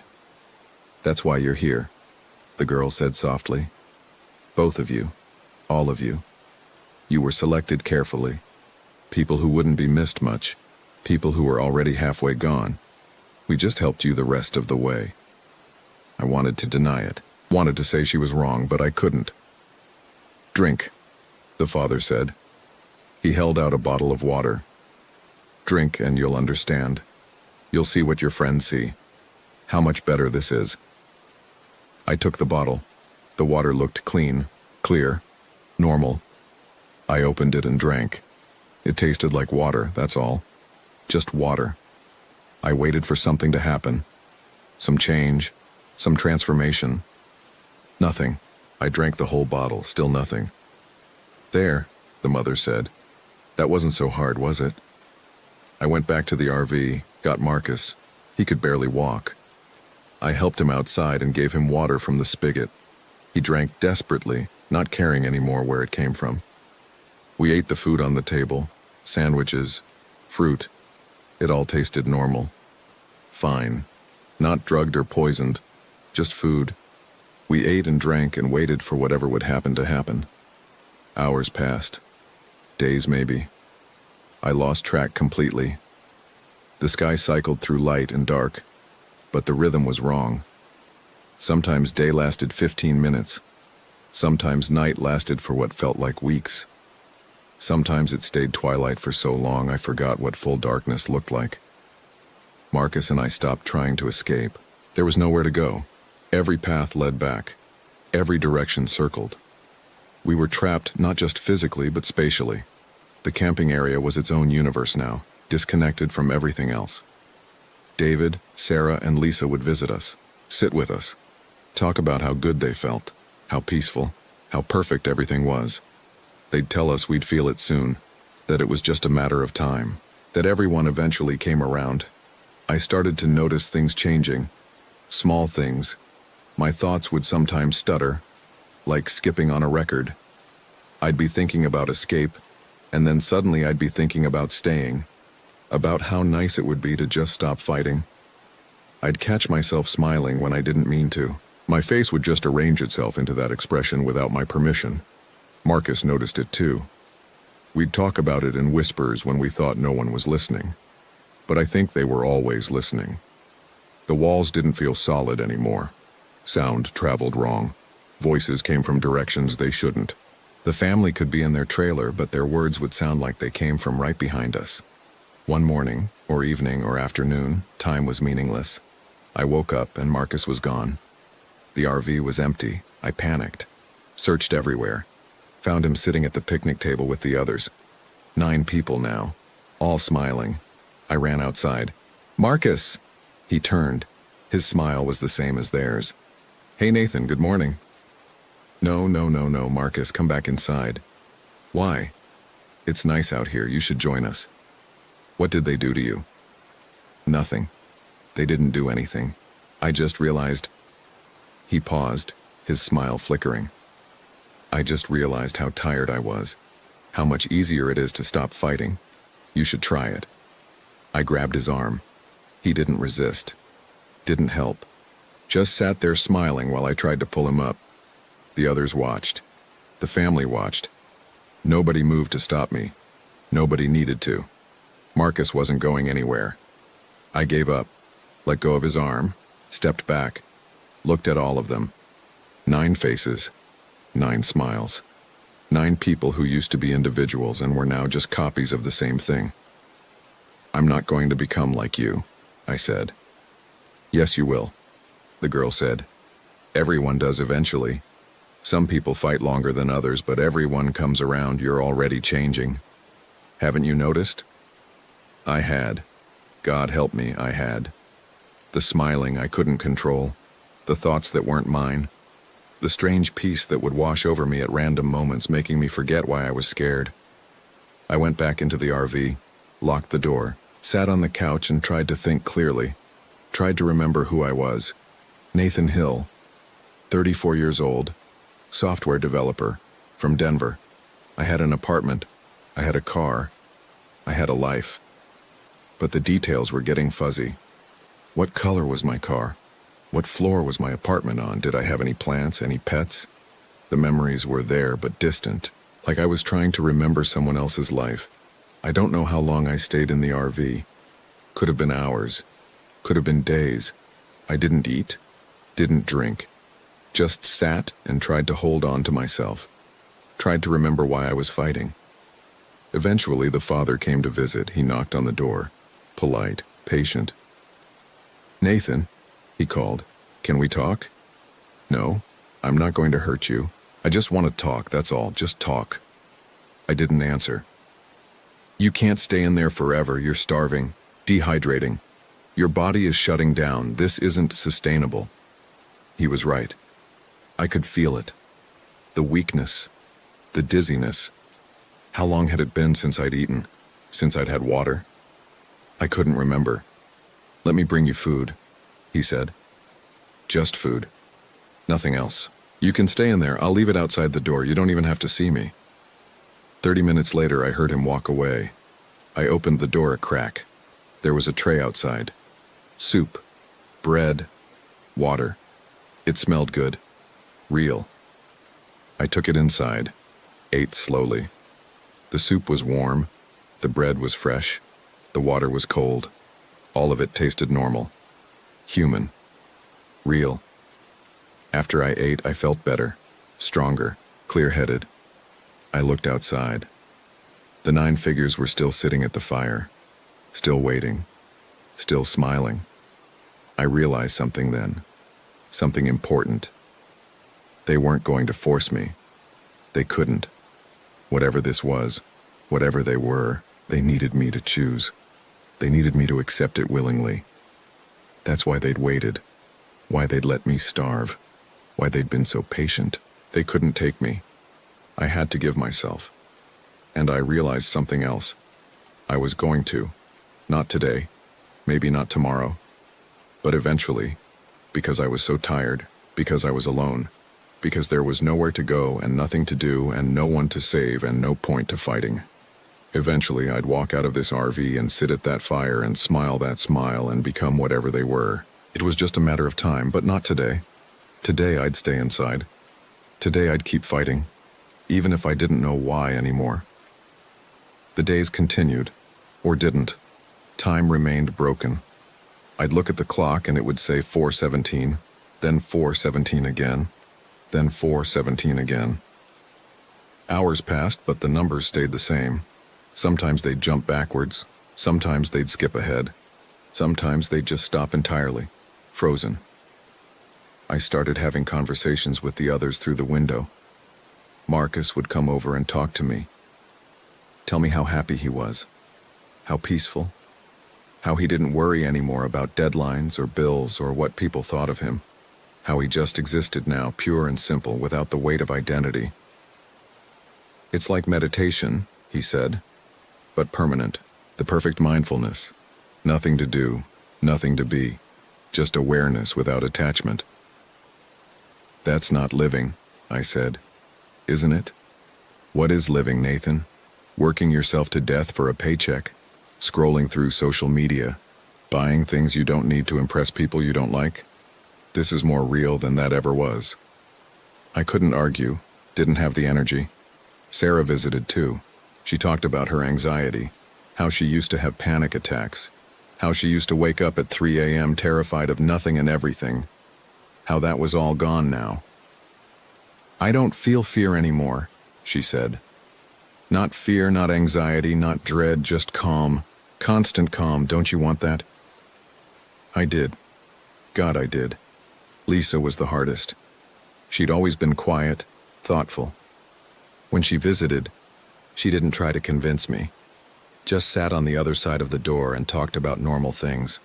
The weather, the trees, the sound of wind. She made it sound so simple, so nice. Just existing in this place, noticing small things, not worrying about the past or future. You're making it harder than it needs to be, she said. You're fighting because you think you should fight. But why? What are you fighting for? What's waiting for you back there? Really? I thought about Denver, my apartment, my job, my coworkers, the ones who weren't here, my manager who'd approved this trip. Would they be looking for us? Would anyone? We'd told people we'd be gone for 5 days. How long had it been? If time was broken here, was it broken out there too? Maybe 5 days had passed. Maybe 5 years, maybe no time at all. Maybe we'd never left. Maybe we'd been here forever. Maybe we'd always been here and Denver was just a dream I'd had. The thoughts spiraled. I couldn't trust my own mind anymore. One night or day, they were interchangeable now. I caught myself smiling. I was just sitting on the couch staring at nothing, and my face had arranged itself into that expression, the same smile they all had. I forced it away, made myself frown, but within minutes it was back. I was changing. Slowly but inevitably. I tried to fight it, would pinch myself, bite my lip, anything to break the pattern. But the smile kept returning, and with it came that feeling, that peace, that terrible, beautiful peace that made everything seem okay. The next time Marcus visited, I asked him, "Can you leave? If you wanted to, could you leave?" He thought about it, or seemed to. Hard to tell if he was actually thinking or just pausing. "I don't want to leave." "But could you, if you wanted to?" "I don't know, I've never tried, why would I?" "Would the family stop you?" "I don't think they'd need to. There's nowhere to go. You know that. You've tried."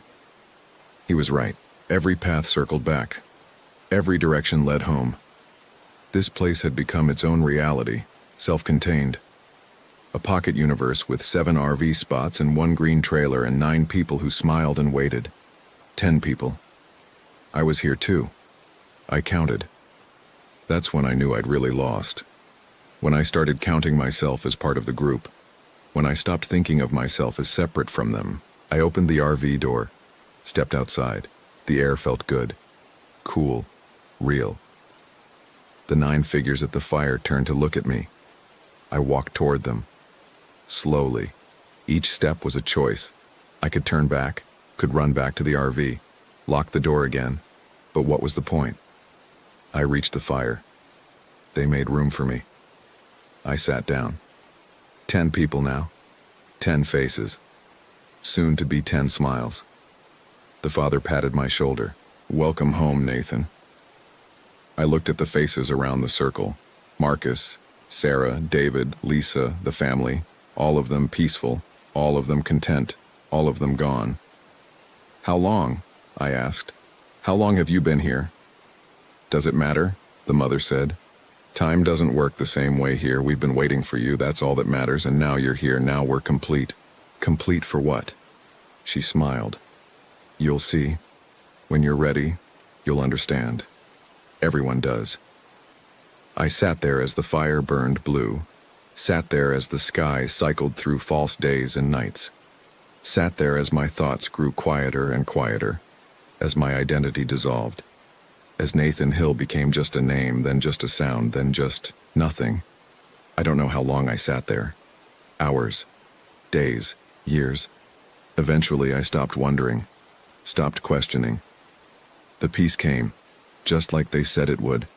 That terrible, beautiful peace. And I smiled. They found the RV 3 weeks later, local rangers doing a routine check of the camping area. All 5 of us were there, alive, unhurt, sitting around a cold fire pit. The rangers asked us what happened. We said we'd just been camping, enjoying nature, relaxing. They asked why we'd stayed so long past our reservation. We said we'd lost track of time. They asked about the green trailer in Spot 4. We said there was no trailer. There never had been. The rangers checked. They were right. Only our RV was there. 6 empty spots. No trailer, no family, no evidence anyone else had ever been there. They drove us back to Denver. We all seemed fine. Quiet, but fine. No signs of distress or trauma. No injuries. No dehydration or starvation. Just 5 people who'd been camping and lost track of time. We went back to work, back to our lives. Everything continued normally, but sometimes I'll be sitting at my desk and I'll realize I'm smiling. That same smile.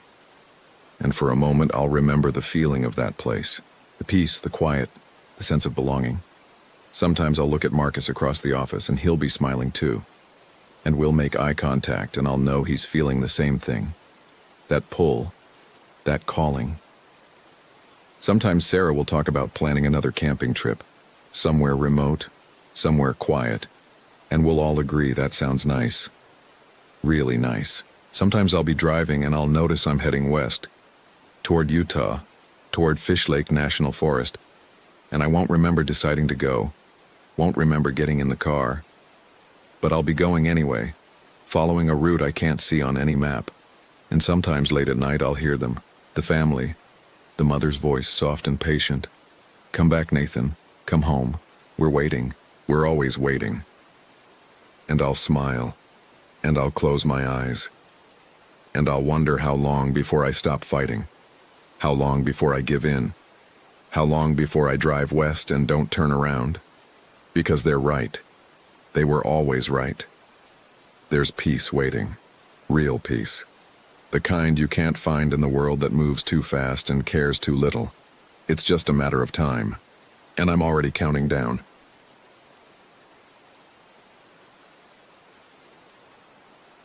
My name is Ava Johnson.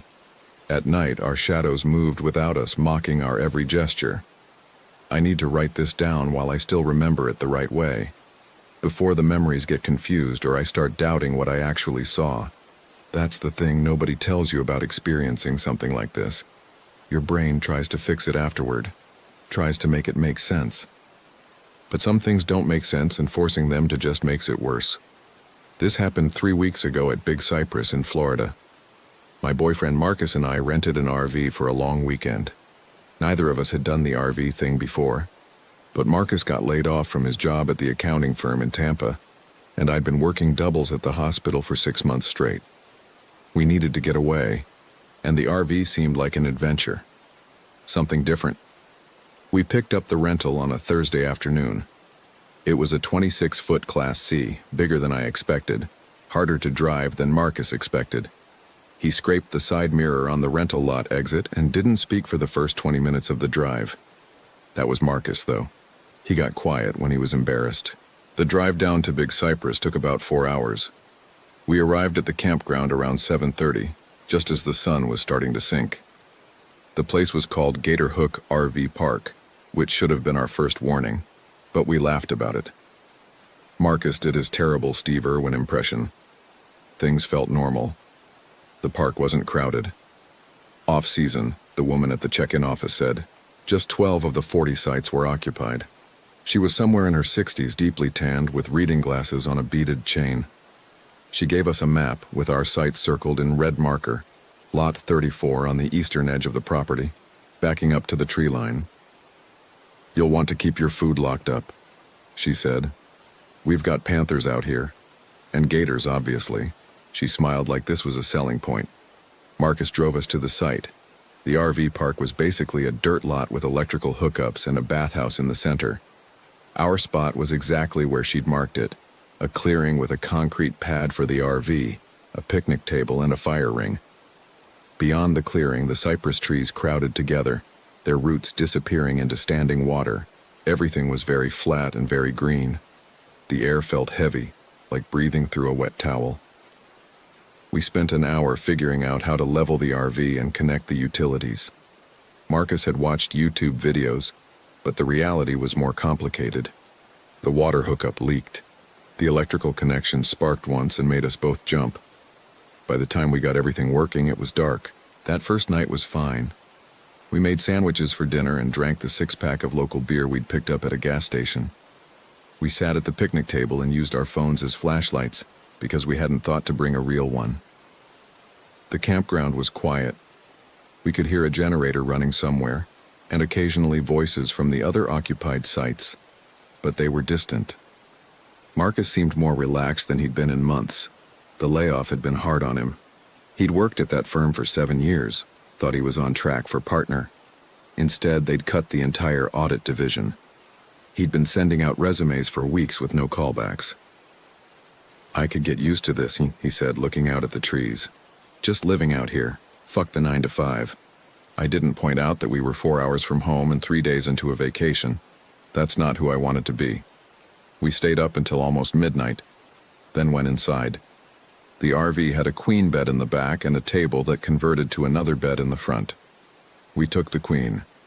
The mattress was thin and smelled like cleaning chemicals, but we were both tired enough not to care. I woke up once during the night. Not sure what time it was. I'd left my phone charging in the front. The RV was dark except for the small LED light over the stove that we'd left on as a nightlight. Marcus was asleep next to me, breathing heavily. He'd always been a loud sleeper.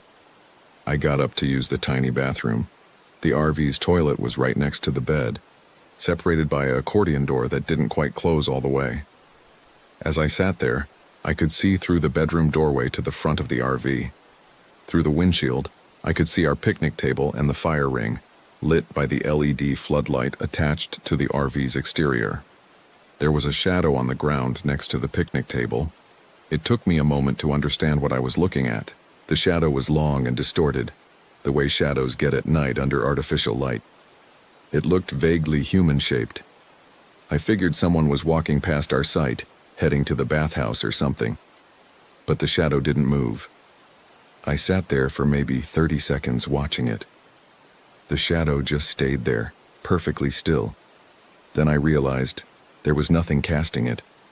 The floodlight was on, but I couldn't see anyone standing where someone would need to stand to cast that shadow. I stood up and moved closer to the windshield.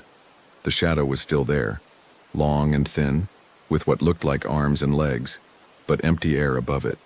Then it moved. Just a small movement like someone shifting their weight. The shadow's arm lifted slightly, then lowered. I want to be clear about what I saw. This wasn't a trick of the light or a branch swaying. Shadows don't move on their own. That's not how physics works. But I watched this shadow gesture, that's the only word for it, without anything there to cast it. My heart was hammering. I backed away from the window and sat on the edge of the bed. Marcus was still asleep. I considered waking him up, but what would I say? I saw a weird shadow. He'd look out the window and see nothing because by then whatever it was would probably be gone, and I'd seem crazy. I lay back down and pulled the covers up to my chin. I didn't sleep for a long time. I kept listening for sounds outside, footsteps, voices, anything. But there was just the hum of the RV's ventilation and Marcus's breathing.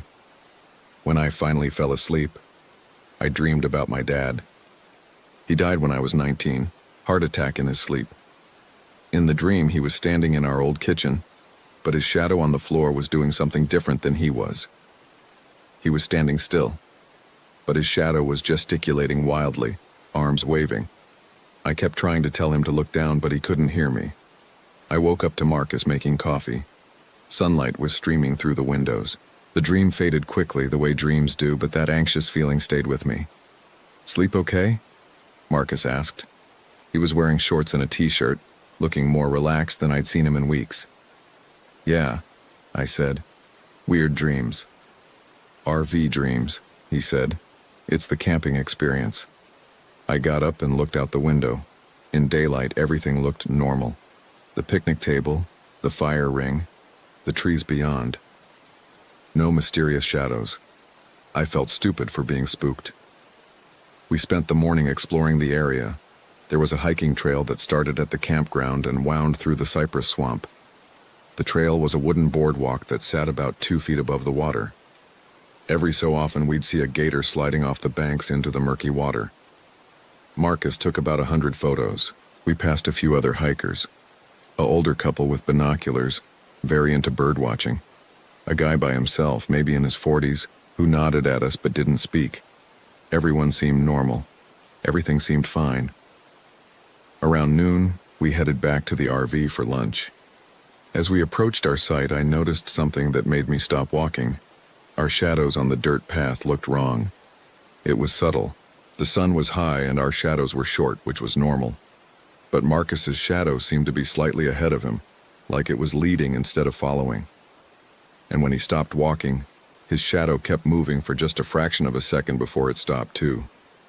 "You see that?" I said. "See what?" "Your shadow, it's..." But when I looked again, it was fine, perfectly normal, attached to his feet the way shadows are supposed to be. "Nothing," I said. "Never mind." Marcus gave me a look but didn't push it. We ate sandwiches at the picnic table. The day was hot and muggy. Sweat ran down my back. We decided to spend the afternoon in the RV with the air conditioning on, reading and napping. I couldn't focus on my book. I kept watching Marcus as he dozed on the converted couch bed in the front. His shadow on the RV wall seemed fine, completely normal. I told myself I was being paranoid. Stress from work, the unfamiliar environment, my brain creating problems that weren't there. Marcus woke up around 4 and suggested we drive into the nearest town for dinner. We'd passed through a small place called Copeland on the way in, basically just a gas station and a BBQ restaurant at a crossroads. It sounded better than another sandwich. We took the rental car we'd been towing behind the RV. The restaurant was called Sonny's, and looked like it had been there since the 70s. The interior was dark and cool, with vinyl booths and wood paneling on the walls. We were the only customers. The waitress was a woman in her 30s with bleached hair and a name tag that said Crystal. She brought us menus and sweet tea without asking. "Y'all staying at Gator Hook?" she asked. "How'd you know?" Marcus said. "That's where most folks out here stay. Plus, you've got that touristy look." She said it kindly. "You want to watch yourselves out there at night. This time of year, we get weird shit." "Weird how?" I asked. She shrugged. "Just weird. Animals acting strange, people seeing things. It's the Everglades, you know. This whole area is built on limestone and water. Things get swampy and you start seeing stuff that ain't quite right." Marcus ordered ribs. I got pulled pork. Crystal brought our food quickly and left us alone. We ate and didn't talk about what she'd said. I think we both felt like talking about it would give it weight. We got back to the campground around 7. The sun was lower now, shadows stretching longer. As we parked next to the RV, I noticed that the shadows of the cypress trees seemed to be pointing in slightly different directions, like they couldn't agree on where the sun was. "Marcus," I said quietly. "I see it," he said. So I wasn't crazy. That was something. We sat in the car for a minute, looking at the shadows. They weren't moving exactly, but they seemed wrong, inconsistent, like someone had edited a photo poorly and the shadows didn't match the light source. Probably just the weird light out here, Marcus said. All this water and reflection. Yeah, I said, but I didn't believe it, and I don't think he did either. We spent the evening inside the RV. Marcus tried to start a fire in the fire ring, but the wood we'd bought at the camp store wouldn't catch. He used half a bottle of lighter fluid and all of our matches. The wood would flame up for a minute, then die out. After the fourth try, he gave up. "Fuck it," he said. "We'll try again tomorrow." We watched a movie on Marcus's laptop, something stupid and loud that neither of us really paid attention to. I kept glancing out the windows. It was full dark now, and the floodlight cast harsh shadows on the ground. I couldn't tell if they looked wrong or if I was just expecting them to. Around 10, Marcus went to brush his teeth. I heard the water running in the tiny bathroom, heard him spitting into the sink. When he came back out, he was looking at his phone. "No service, he said. "Had it earlier, but it's gone now." I checked mine. Same thing. No bars. "Probably just the towers out here," Marcus said. "It's remote." He was trying to sound casual, but I could hear the tension in his voice. We were both feeling it now, that prickling awareness that something was off. We went to bed around 11. Marcus fell asleep quickly. He always did. I lay there listening to the sounds of the campground. The generator had shut off.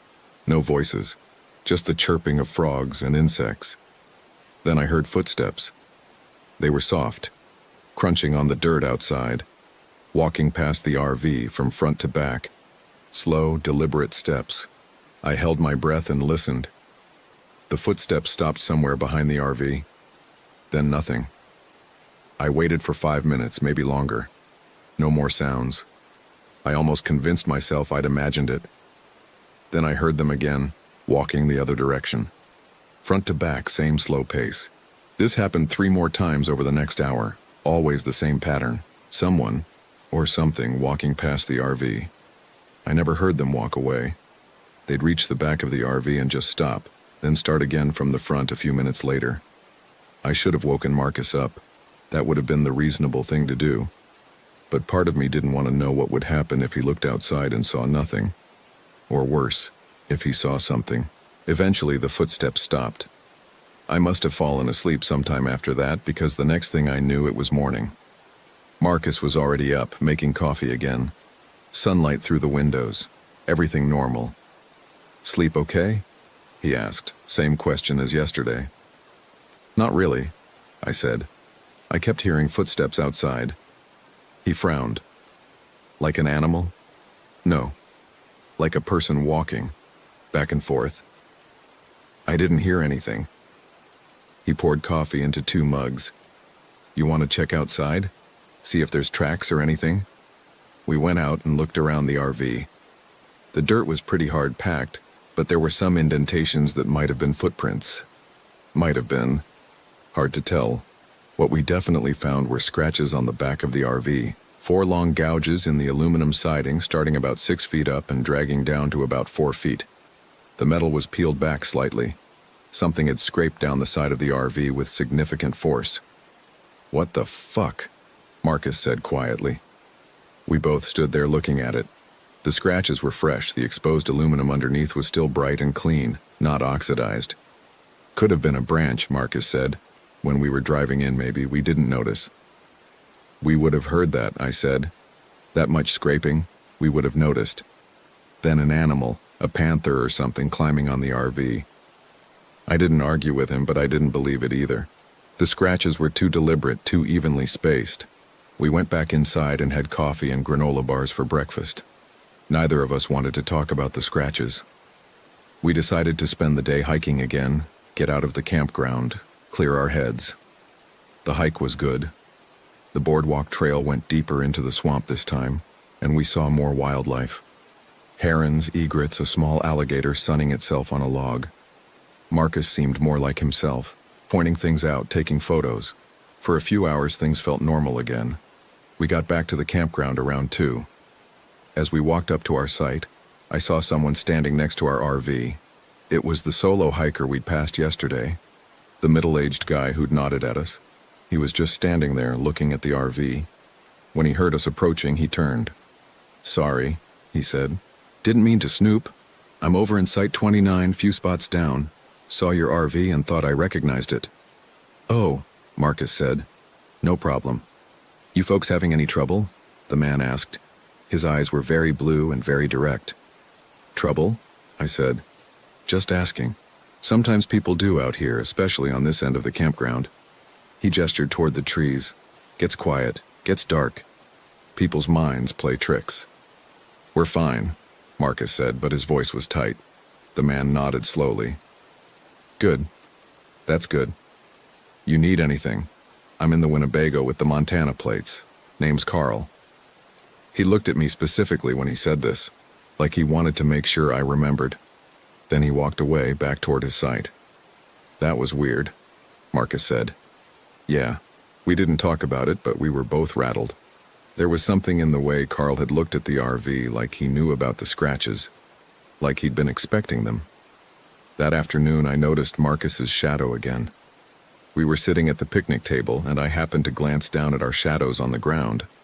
Marcus was shuffling cards for gin rummy, moving his hands quickly, but his shadow's hands were moving differently. Not shuffling, making different gestures. The movements were subtle enough that I might have missed them if I hadn't been looking directly at the shadow. I felt cold, despite the heat. "Marcus," I said. "Look at your shadow." He glanced down.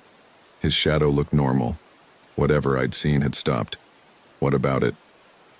"Never mind." But it wasn't never mind. Something was happening, and it was getting worse. That evening, Marcus wanted to try the fire again. He'd bought a fire starter log at the camp store, one of those compressed wax things that's supposed to burn for hours. We set it up in the fire ring and lit it. This time it caught. The flames grew quickly, bright and hot. We sat at the picnic table and roasted hot dogs on skewers made from wire coat hangers. The fire crackled. For a little while, it felt like a normal camping trip. Then I noticed the shadows. The fire cast dancing shadows all around us, on the RV, on the trees, on the ground. That was normal. What wasn't normal was that some of the shadows were moving independently of the flames. Most of them flickered and jumped with the fire, but a few stayed steady or moved in different rhythms. I watched one shadow on the side of the RV. It looked roughly human-shaped. As I stared at it, the shadow raised its arm and waved. I didn't wave back. I didn't move at all. The shadow lowered its arm. "Marcus," I whispered, "do not turn around. But look at the shadows on the RV." He went still. Then slowly he turned his head to look. The shadow was gone. "I don't see anything," he said. There was something there. A shadow that moved on its own. "Ava, I'm not making this up. I know how it sounds. But something is wrong here." Marcus put down his hot dog. He looked at me for a long moment. "Okay," he said. "Okay. Let's say you're right. Let's say there's something weird going on with the shadows. What do you want to do about it?" "Leave. We should leave. It's almost 8 o'clock. We'd be driving back in the dark, and you know that's when the big trucks are out on the highways. Plus, we'd lose our deposit on the RV rental.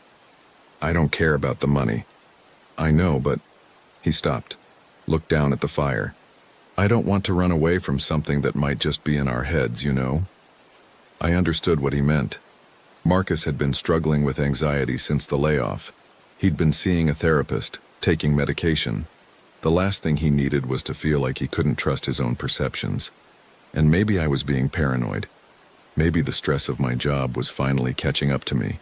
Maybe we were both just tired and freaked out by being in an unfamiliar place. "One more night," Marcus said. "If anything else happens, anything at all, we leave first thing in the morning. Deal?" "Deal," I said. We let the fire burn down to coals and went inside. It was only 9 o'clock, but we were both exhausted. We got ready for bed and turned off the lights. I couldn't sleep. I lay there in the dark, listening. Marcus's breathing gradually deepened and slowed. Outside, the frogs were singing. I could hear something splashing in the water beyond the trees. Then I saw it through the bedroom window. Our shadows, cast by the floodlight, were visible on the ground outside. I could see them through the window because of the angle of the bed. Marcus's shadow and my shadow, side by side. Except Marcus was lying on his back, and I was on my side. Our shadows should have reflected that. Instead, both shadows were sitting up. I watched, frozen, as the shadows moved. Marcus's shadow turned its head toward my shadow. My shadow turned to face Marcus's shadow, then Marcus's shadow reached out and put its hand on my shadow's shoulder. I felt nothing, just the mattress beneath me and Marcus's warmth next to me. But outside, our shadows were having a completely different experience. The shadows stood up.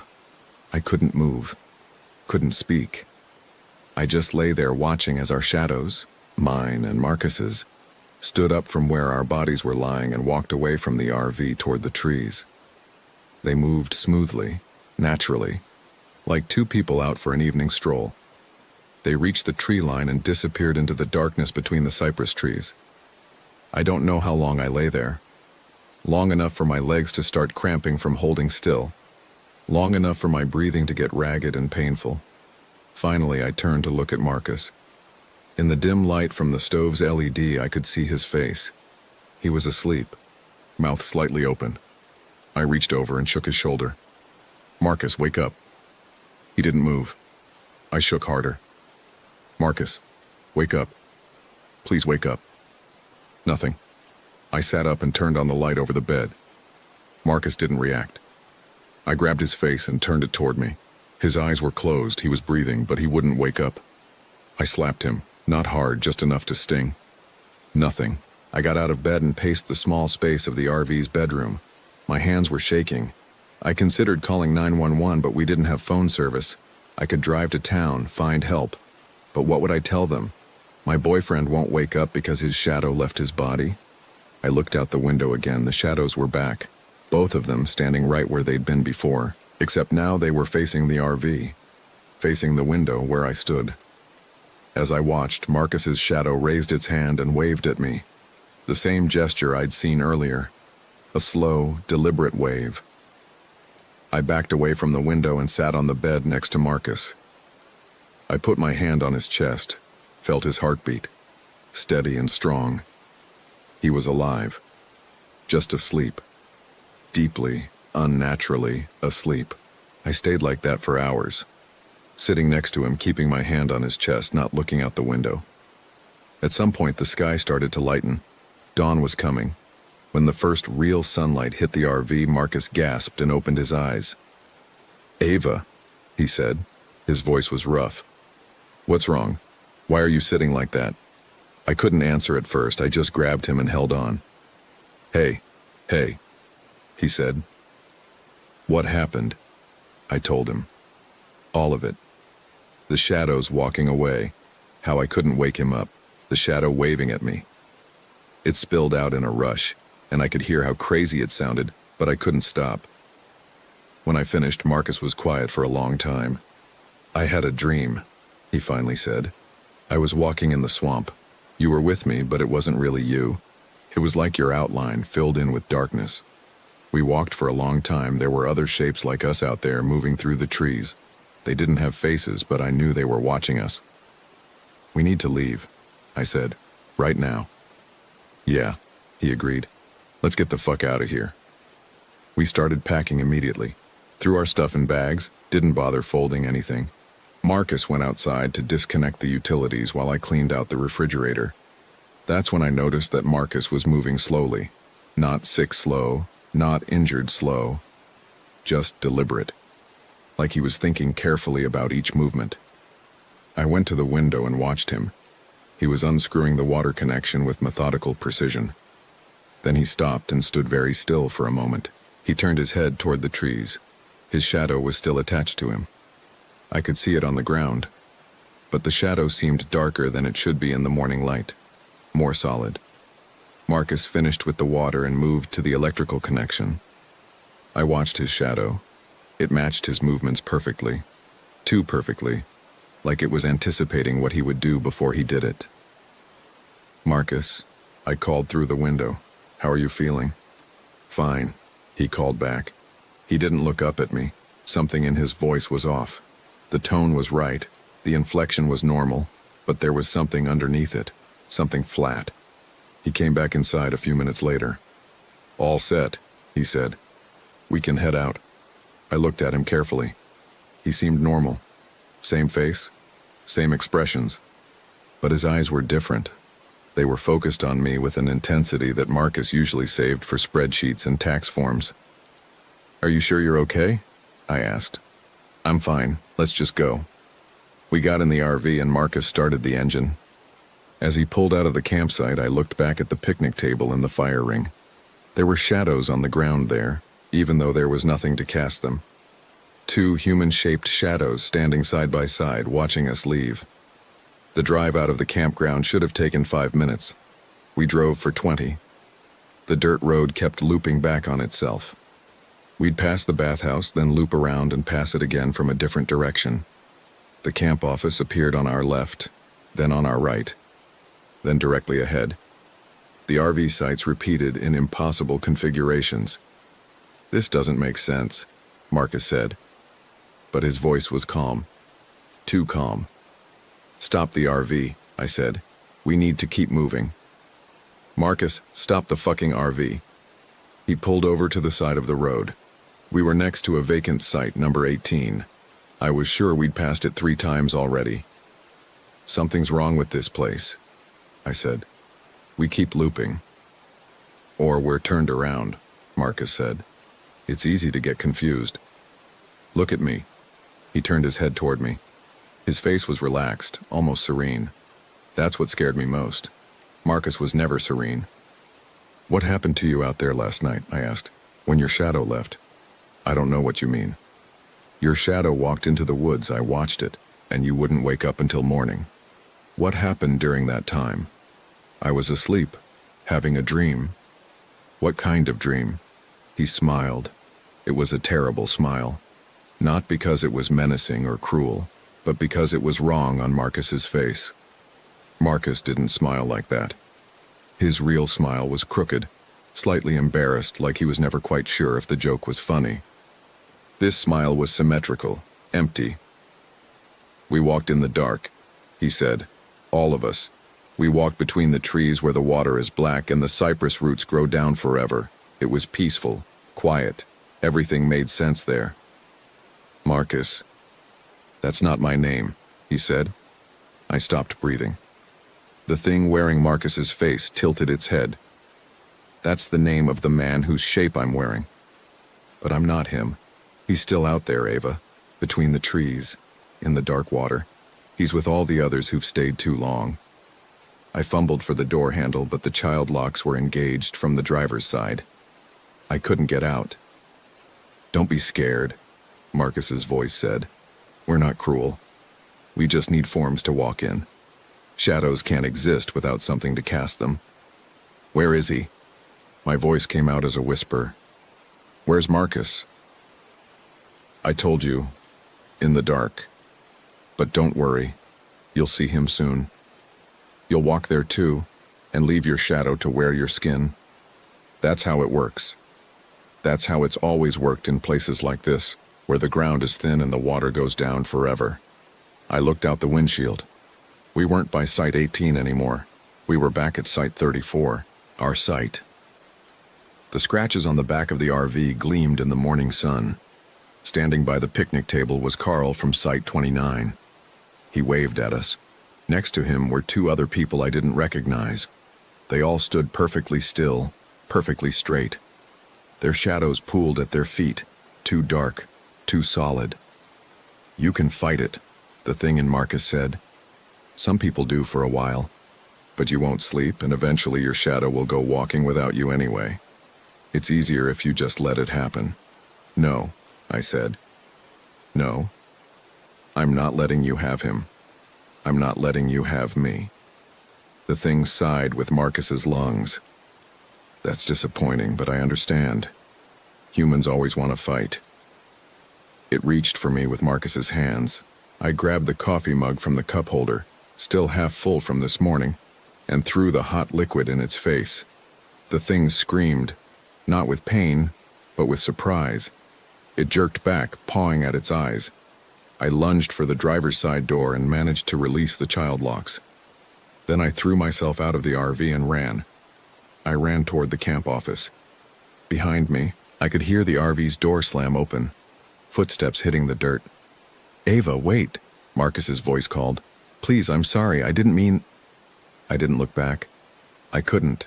If I looked at his face, I might believe it was really him. The camp office door was locked. I pounded on it, but no one answered. Through the window, I could see the old woman who'd checked us in. She was sitting at her desk, completely still, staring straight ahead. Her shadow on the wall behind her was moving, gesturing, alive. I ran past the office toward the main road. The campground exit was only 100 yards away. I could see the highway beyond it, cars passing in the morning light. Then Carl stepped out from behind the bathhouse, blocking my path. "You can't leave," he said. His voice was kind, gentle. "No one leaves, Ava. That's not how this works." The other two people from Site 34 appeared behind him. Then the old woman from the office, moving in that same deliberate, too precise way. They formed a line between me and the exit. I turned around. Marcus was walking toward me from the RV. His face was sad, regretful. "I really am sorry," he said. "I know this is frightening, but it stops being frightening after a while. You'll see. In the dark water, everything is calm." I looked around frantically. The trees, the swamp. There had to be another way out. That's when I saw the real Marcus. He was standing at the edge of the tree line, in the shadows between the cypress trunks. He was naked, his skin pale and waterlogged. He raised one hand and pointed deeper into the swamp. "Run," he mouthed. "Run." I ran. I crashed through the underbrush, ignoring the thorns that tore at my clothes and skin. Behind me, I could hear them following, not running, just walking at that steady, inevitable pace. They didn't need to hurry. The swamp was their territory. I reached the standing water and kept going, splashing through knee-deep muck. Something brushed against my leg. A gator, a snake. I didn't know and didn't care. I just kept moving. The cypress trees crowded closer. The canopy overhead blocked out most of the sunlight. I was in the dark now, the real dark, where the shadows lived when they weren't wearing human skin. I don't know how long I ran. Time didn't work right in there. The water got deeper, then shallower, then deeper again. Sometimes I'd see other people standing in the water watching me pass. They all had that same vacant look. Sometimes they'd try to speak, but I didn't stop to listen. Eventually, I found the boardwalk trail, the one Marcus and I had hiked yesterday. I climbed up onto it and ran, my footsteps thundering on the wooden planks.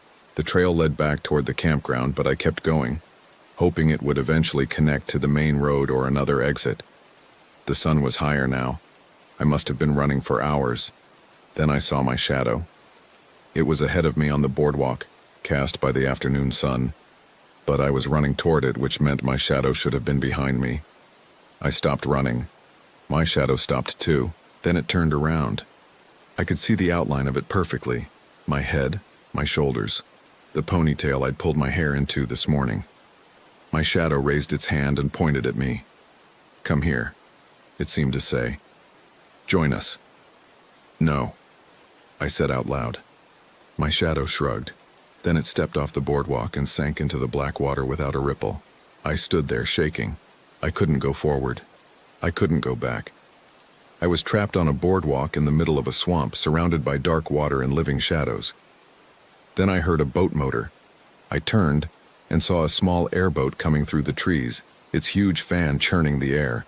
An older man in overalls and a fishing hat sat at the tiller. He pulled up alongside the boardwalk and killed the engine. "You lost?" he asked. "Please," I said. "I need to get out of here." He looked at me for a long moment. "You're from that RV park, aren't you?" I nodded. "Thought so. You got that look. Climb in." I didn't hesitate. I jumped into the airboat and he started the motor again. We skimmed across the water, weaving between the cypress trees. I looked back once and saw them, all of them, standing on the boardwalk watching us leave. Marcus was there, and next to him was a shadow that looked like me. The man drove for maybe 20 minutes before we reached a canal that led to a boat ramp. He pulled up and tied off the airboat. "There's a gas station up that road about half a mile," he said, pointing. "You can call someone from there." "Thank you," I said. "I don't know how to—" "Don't thank me yet. You might not want to." I looked at him. He was old, maybe 70, with deep lines around his eyes. "What do you mean?" "You left your shadow back there," he said. "That's not something you get back. You'll notice it over time. Mirrors won't work right. Photographs will look off. People will sense something wrong about you even if they can't put their finger on what." I looked down. The afternoon sun was bright and harsh. I couldn't see my shadow on the ground. "Is there a way to fix it?" I asked. He shook his head. "I've been looking for 30 years. Haven't found one yet." He lifted his fishing hat slightly, and I saw his face in the full light.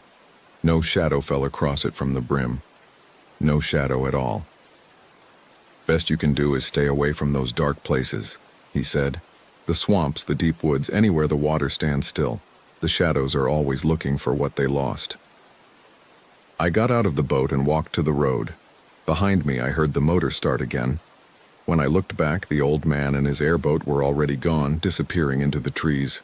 I walked to the gas station, called the police, told them my boyfriend was missing at Gator Hook RV Park.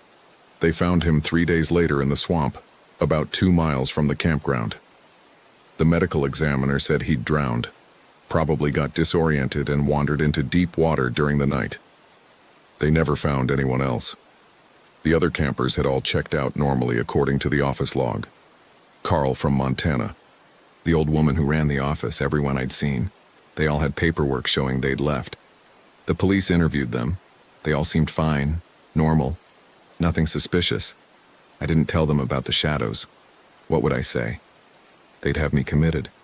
I went back to my job at the hospital. I work night shifts now. I can't be outside during the day anyway. Not with the sun so bright and my shadow missing. People have started to notice. They don't say anything directly, but I see them staring. Something about me makes them uncomfortable. I avoid mirrors when I can. When I can't, I see myself alone in the glass. Nothing beside me or behind me. Just me. Just this body I'm wearing. Sometimes I wonder if I made it out at all. Sometimes I wonder if I'm still in that RV sleeping next to Marcus while my shadow walks free in the sun. But then I remember the old man in the airboat. How he said he'd been searching for 30 years. That means there's something to search for. That means there's still a chance, however small, that this isn't permanent. So I keep looking. I read about folklore and occult practices. I search for stories about people who've lost their shadows. There aren't many, but they exist. Most of them end badly. I found one account from the 1800s, a letter written by a woman in Louisiana. She described seeing people in the bayou who cast no shadows. She said they were the ones who'd made bargains with the darkness. They could walk in sunlight, but they'd never feel warm again, never feel truly alive. She wrote that the only way to get your shadow back was to return to where you lost it and offer something in exchange. Something equally valuable. I haven't gone back yet. I'm not sure I ever will. Because I know what they'd want in exchange for my shadow. They'd want Marcus back. And the terrible thing, the thing that keeps me up at night, is that I'm not sure if the Marcus they'd return would really be him, or just another shadow wearing his face. 3 weeks ago, I got a package in the mail. No return address. Inside was a single photograph. It showed the picnic table at Site 34 of Gator Hook RV Park. Sitting at the table were 2 people. One was Marcus, the other was me. We were both smiling, but in the photograph neither of us cast a shadow.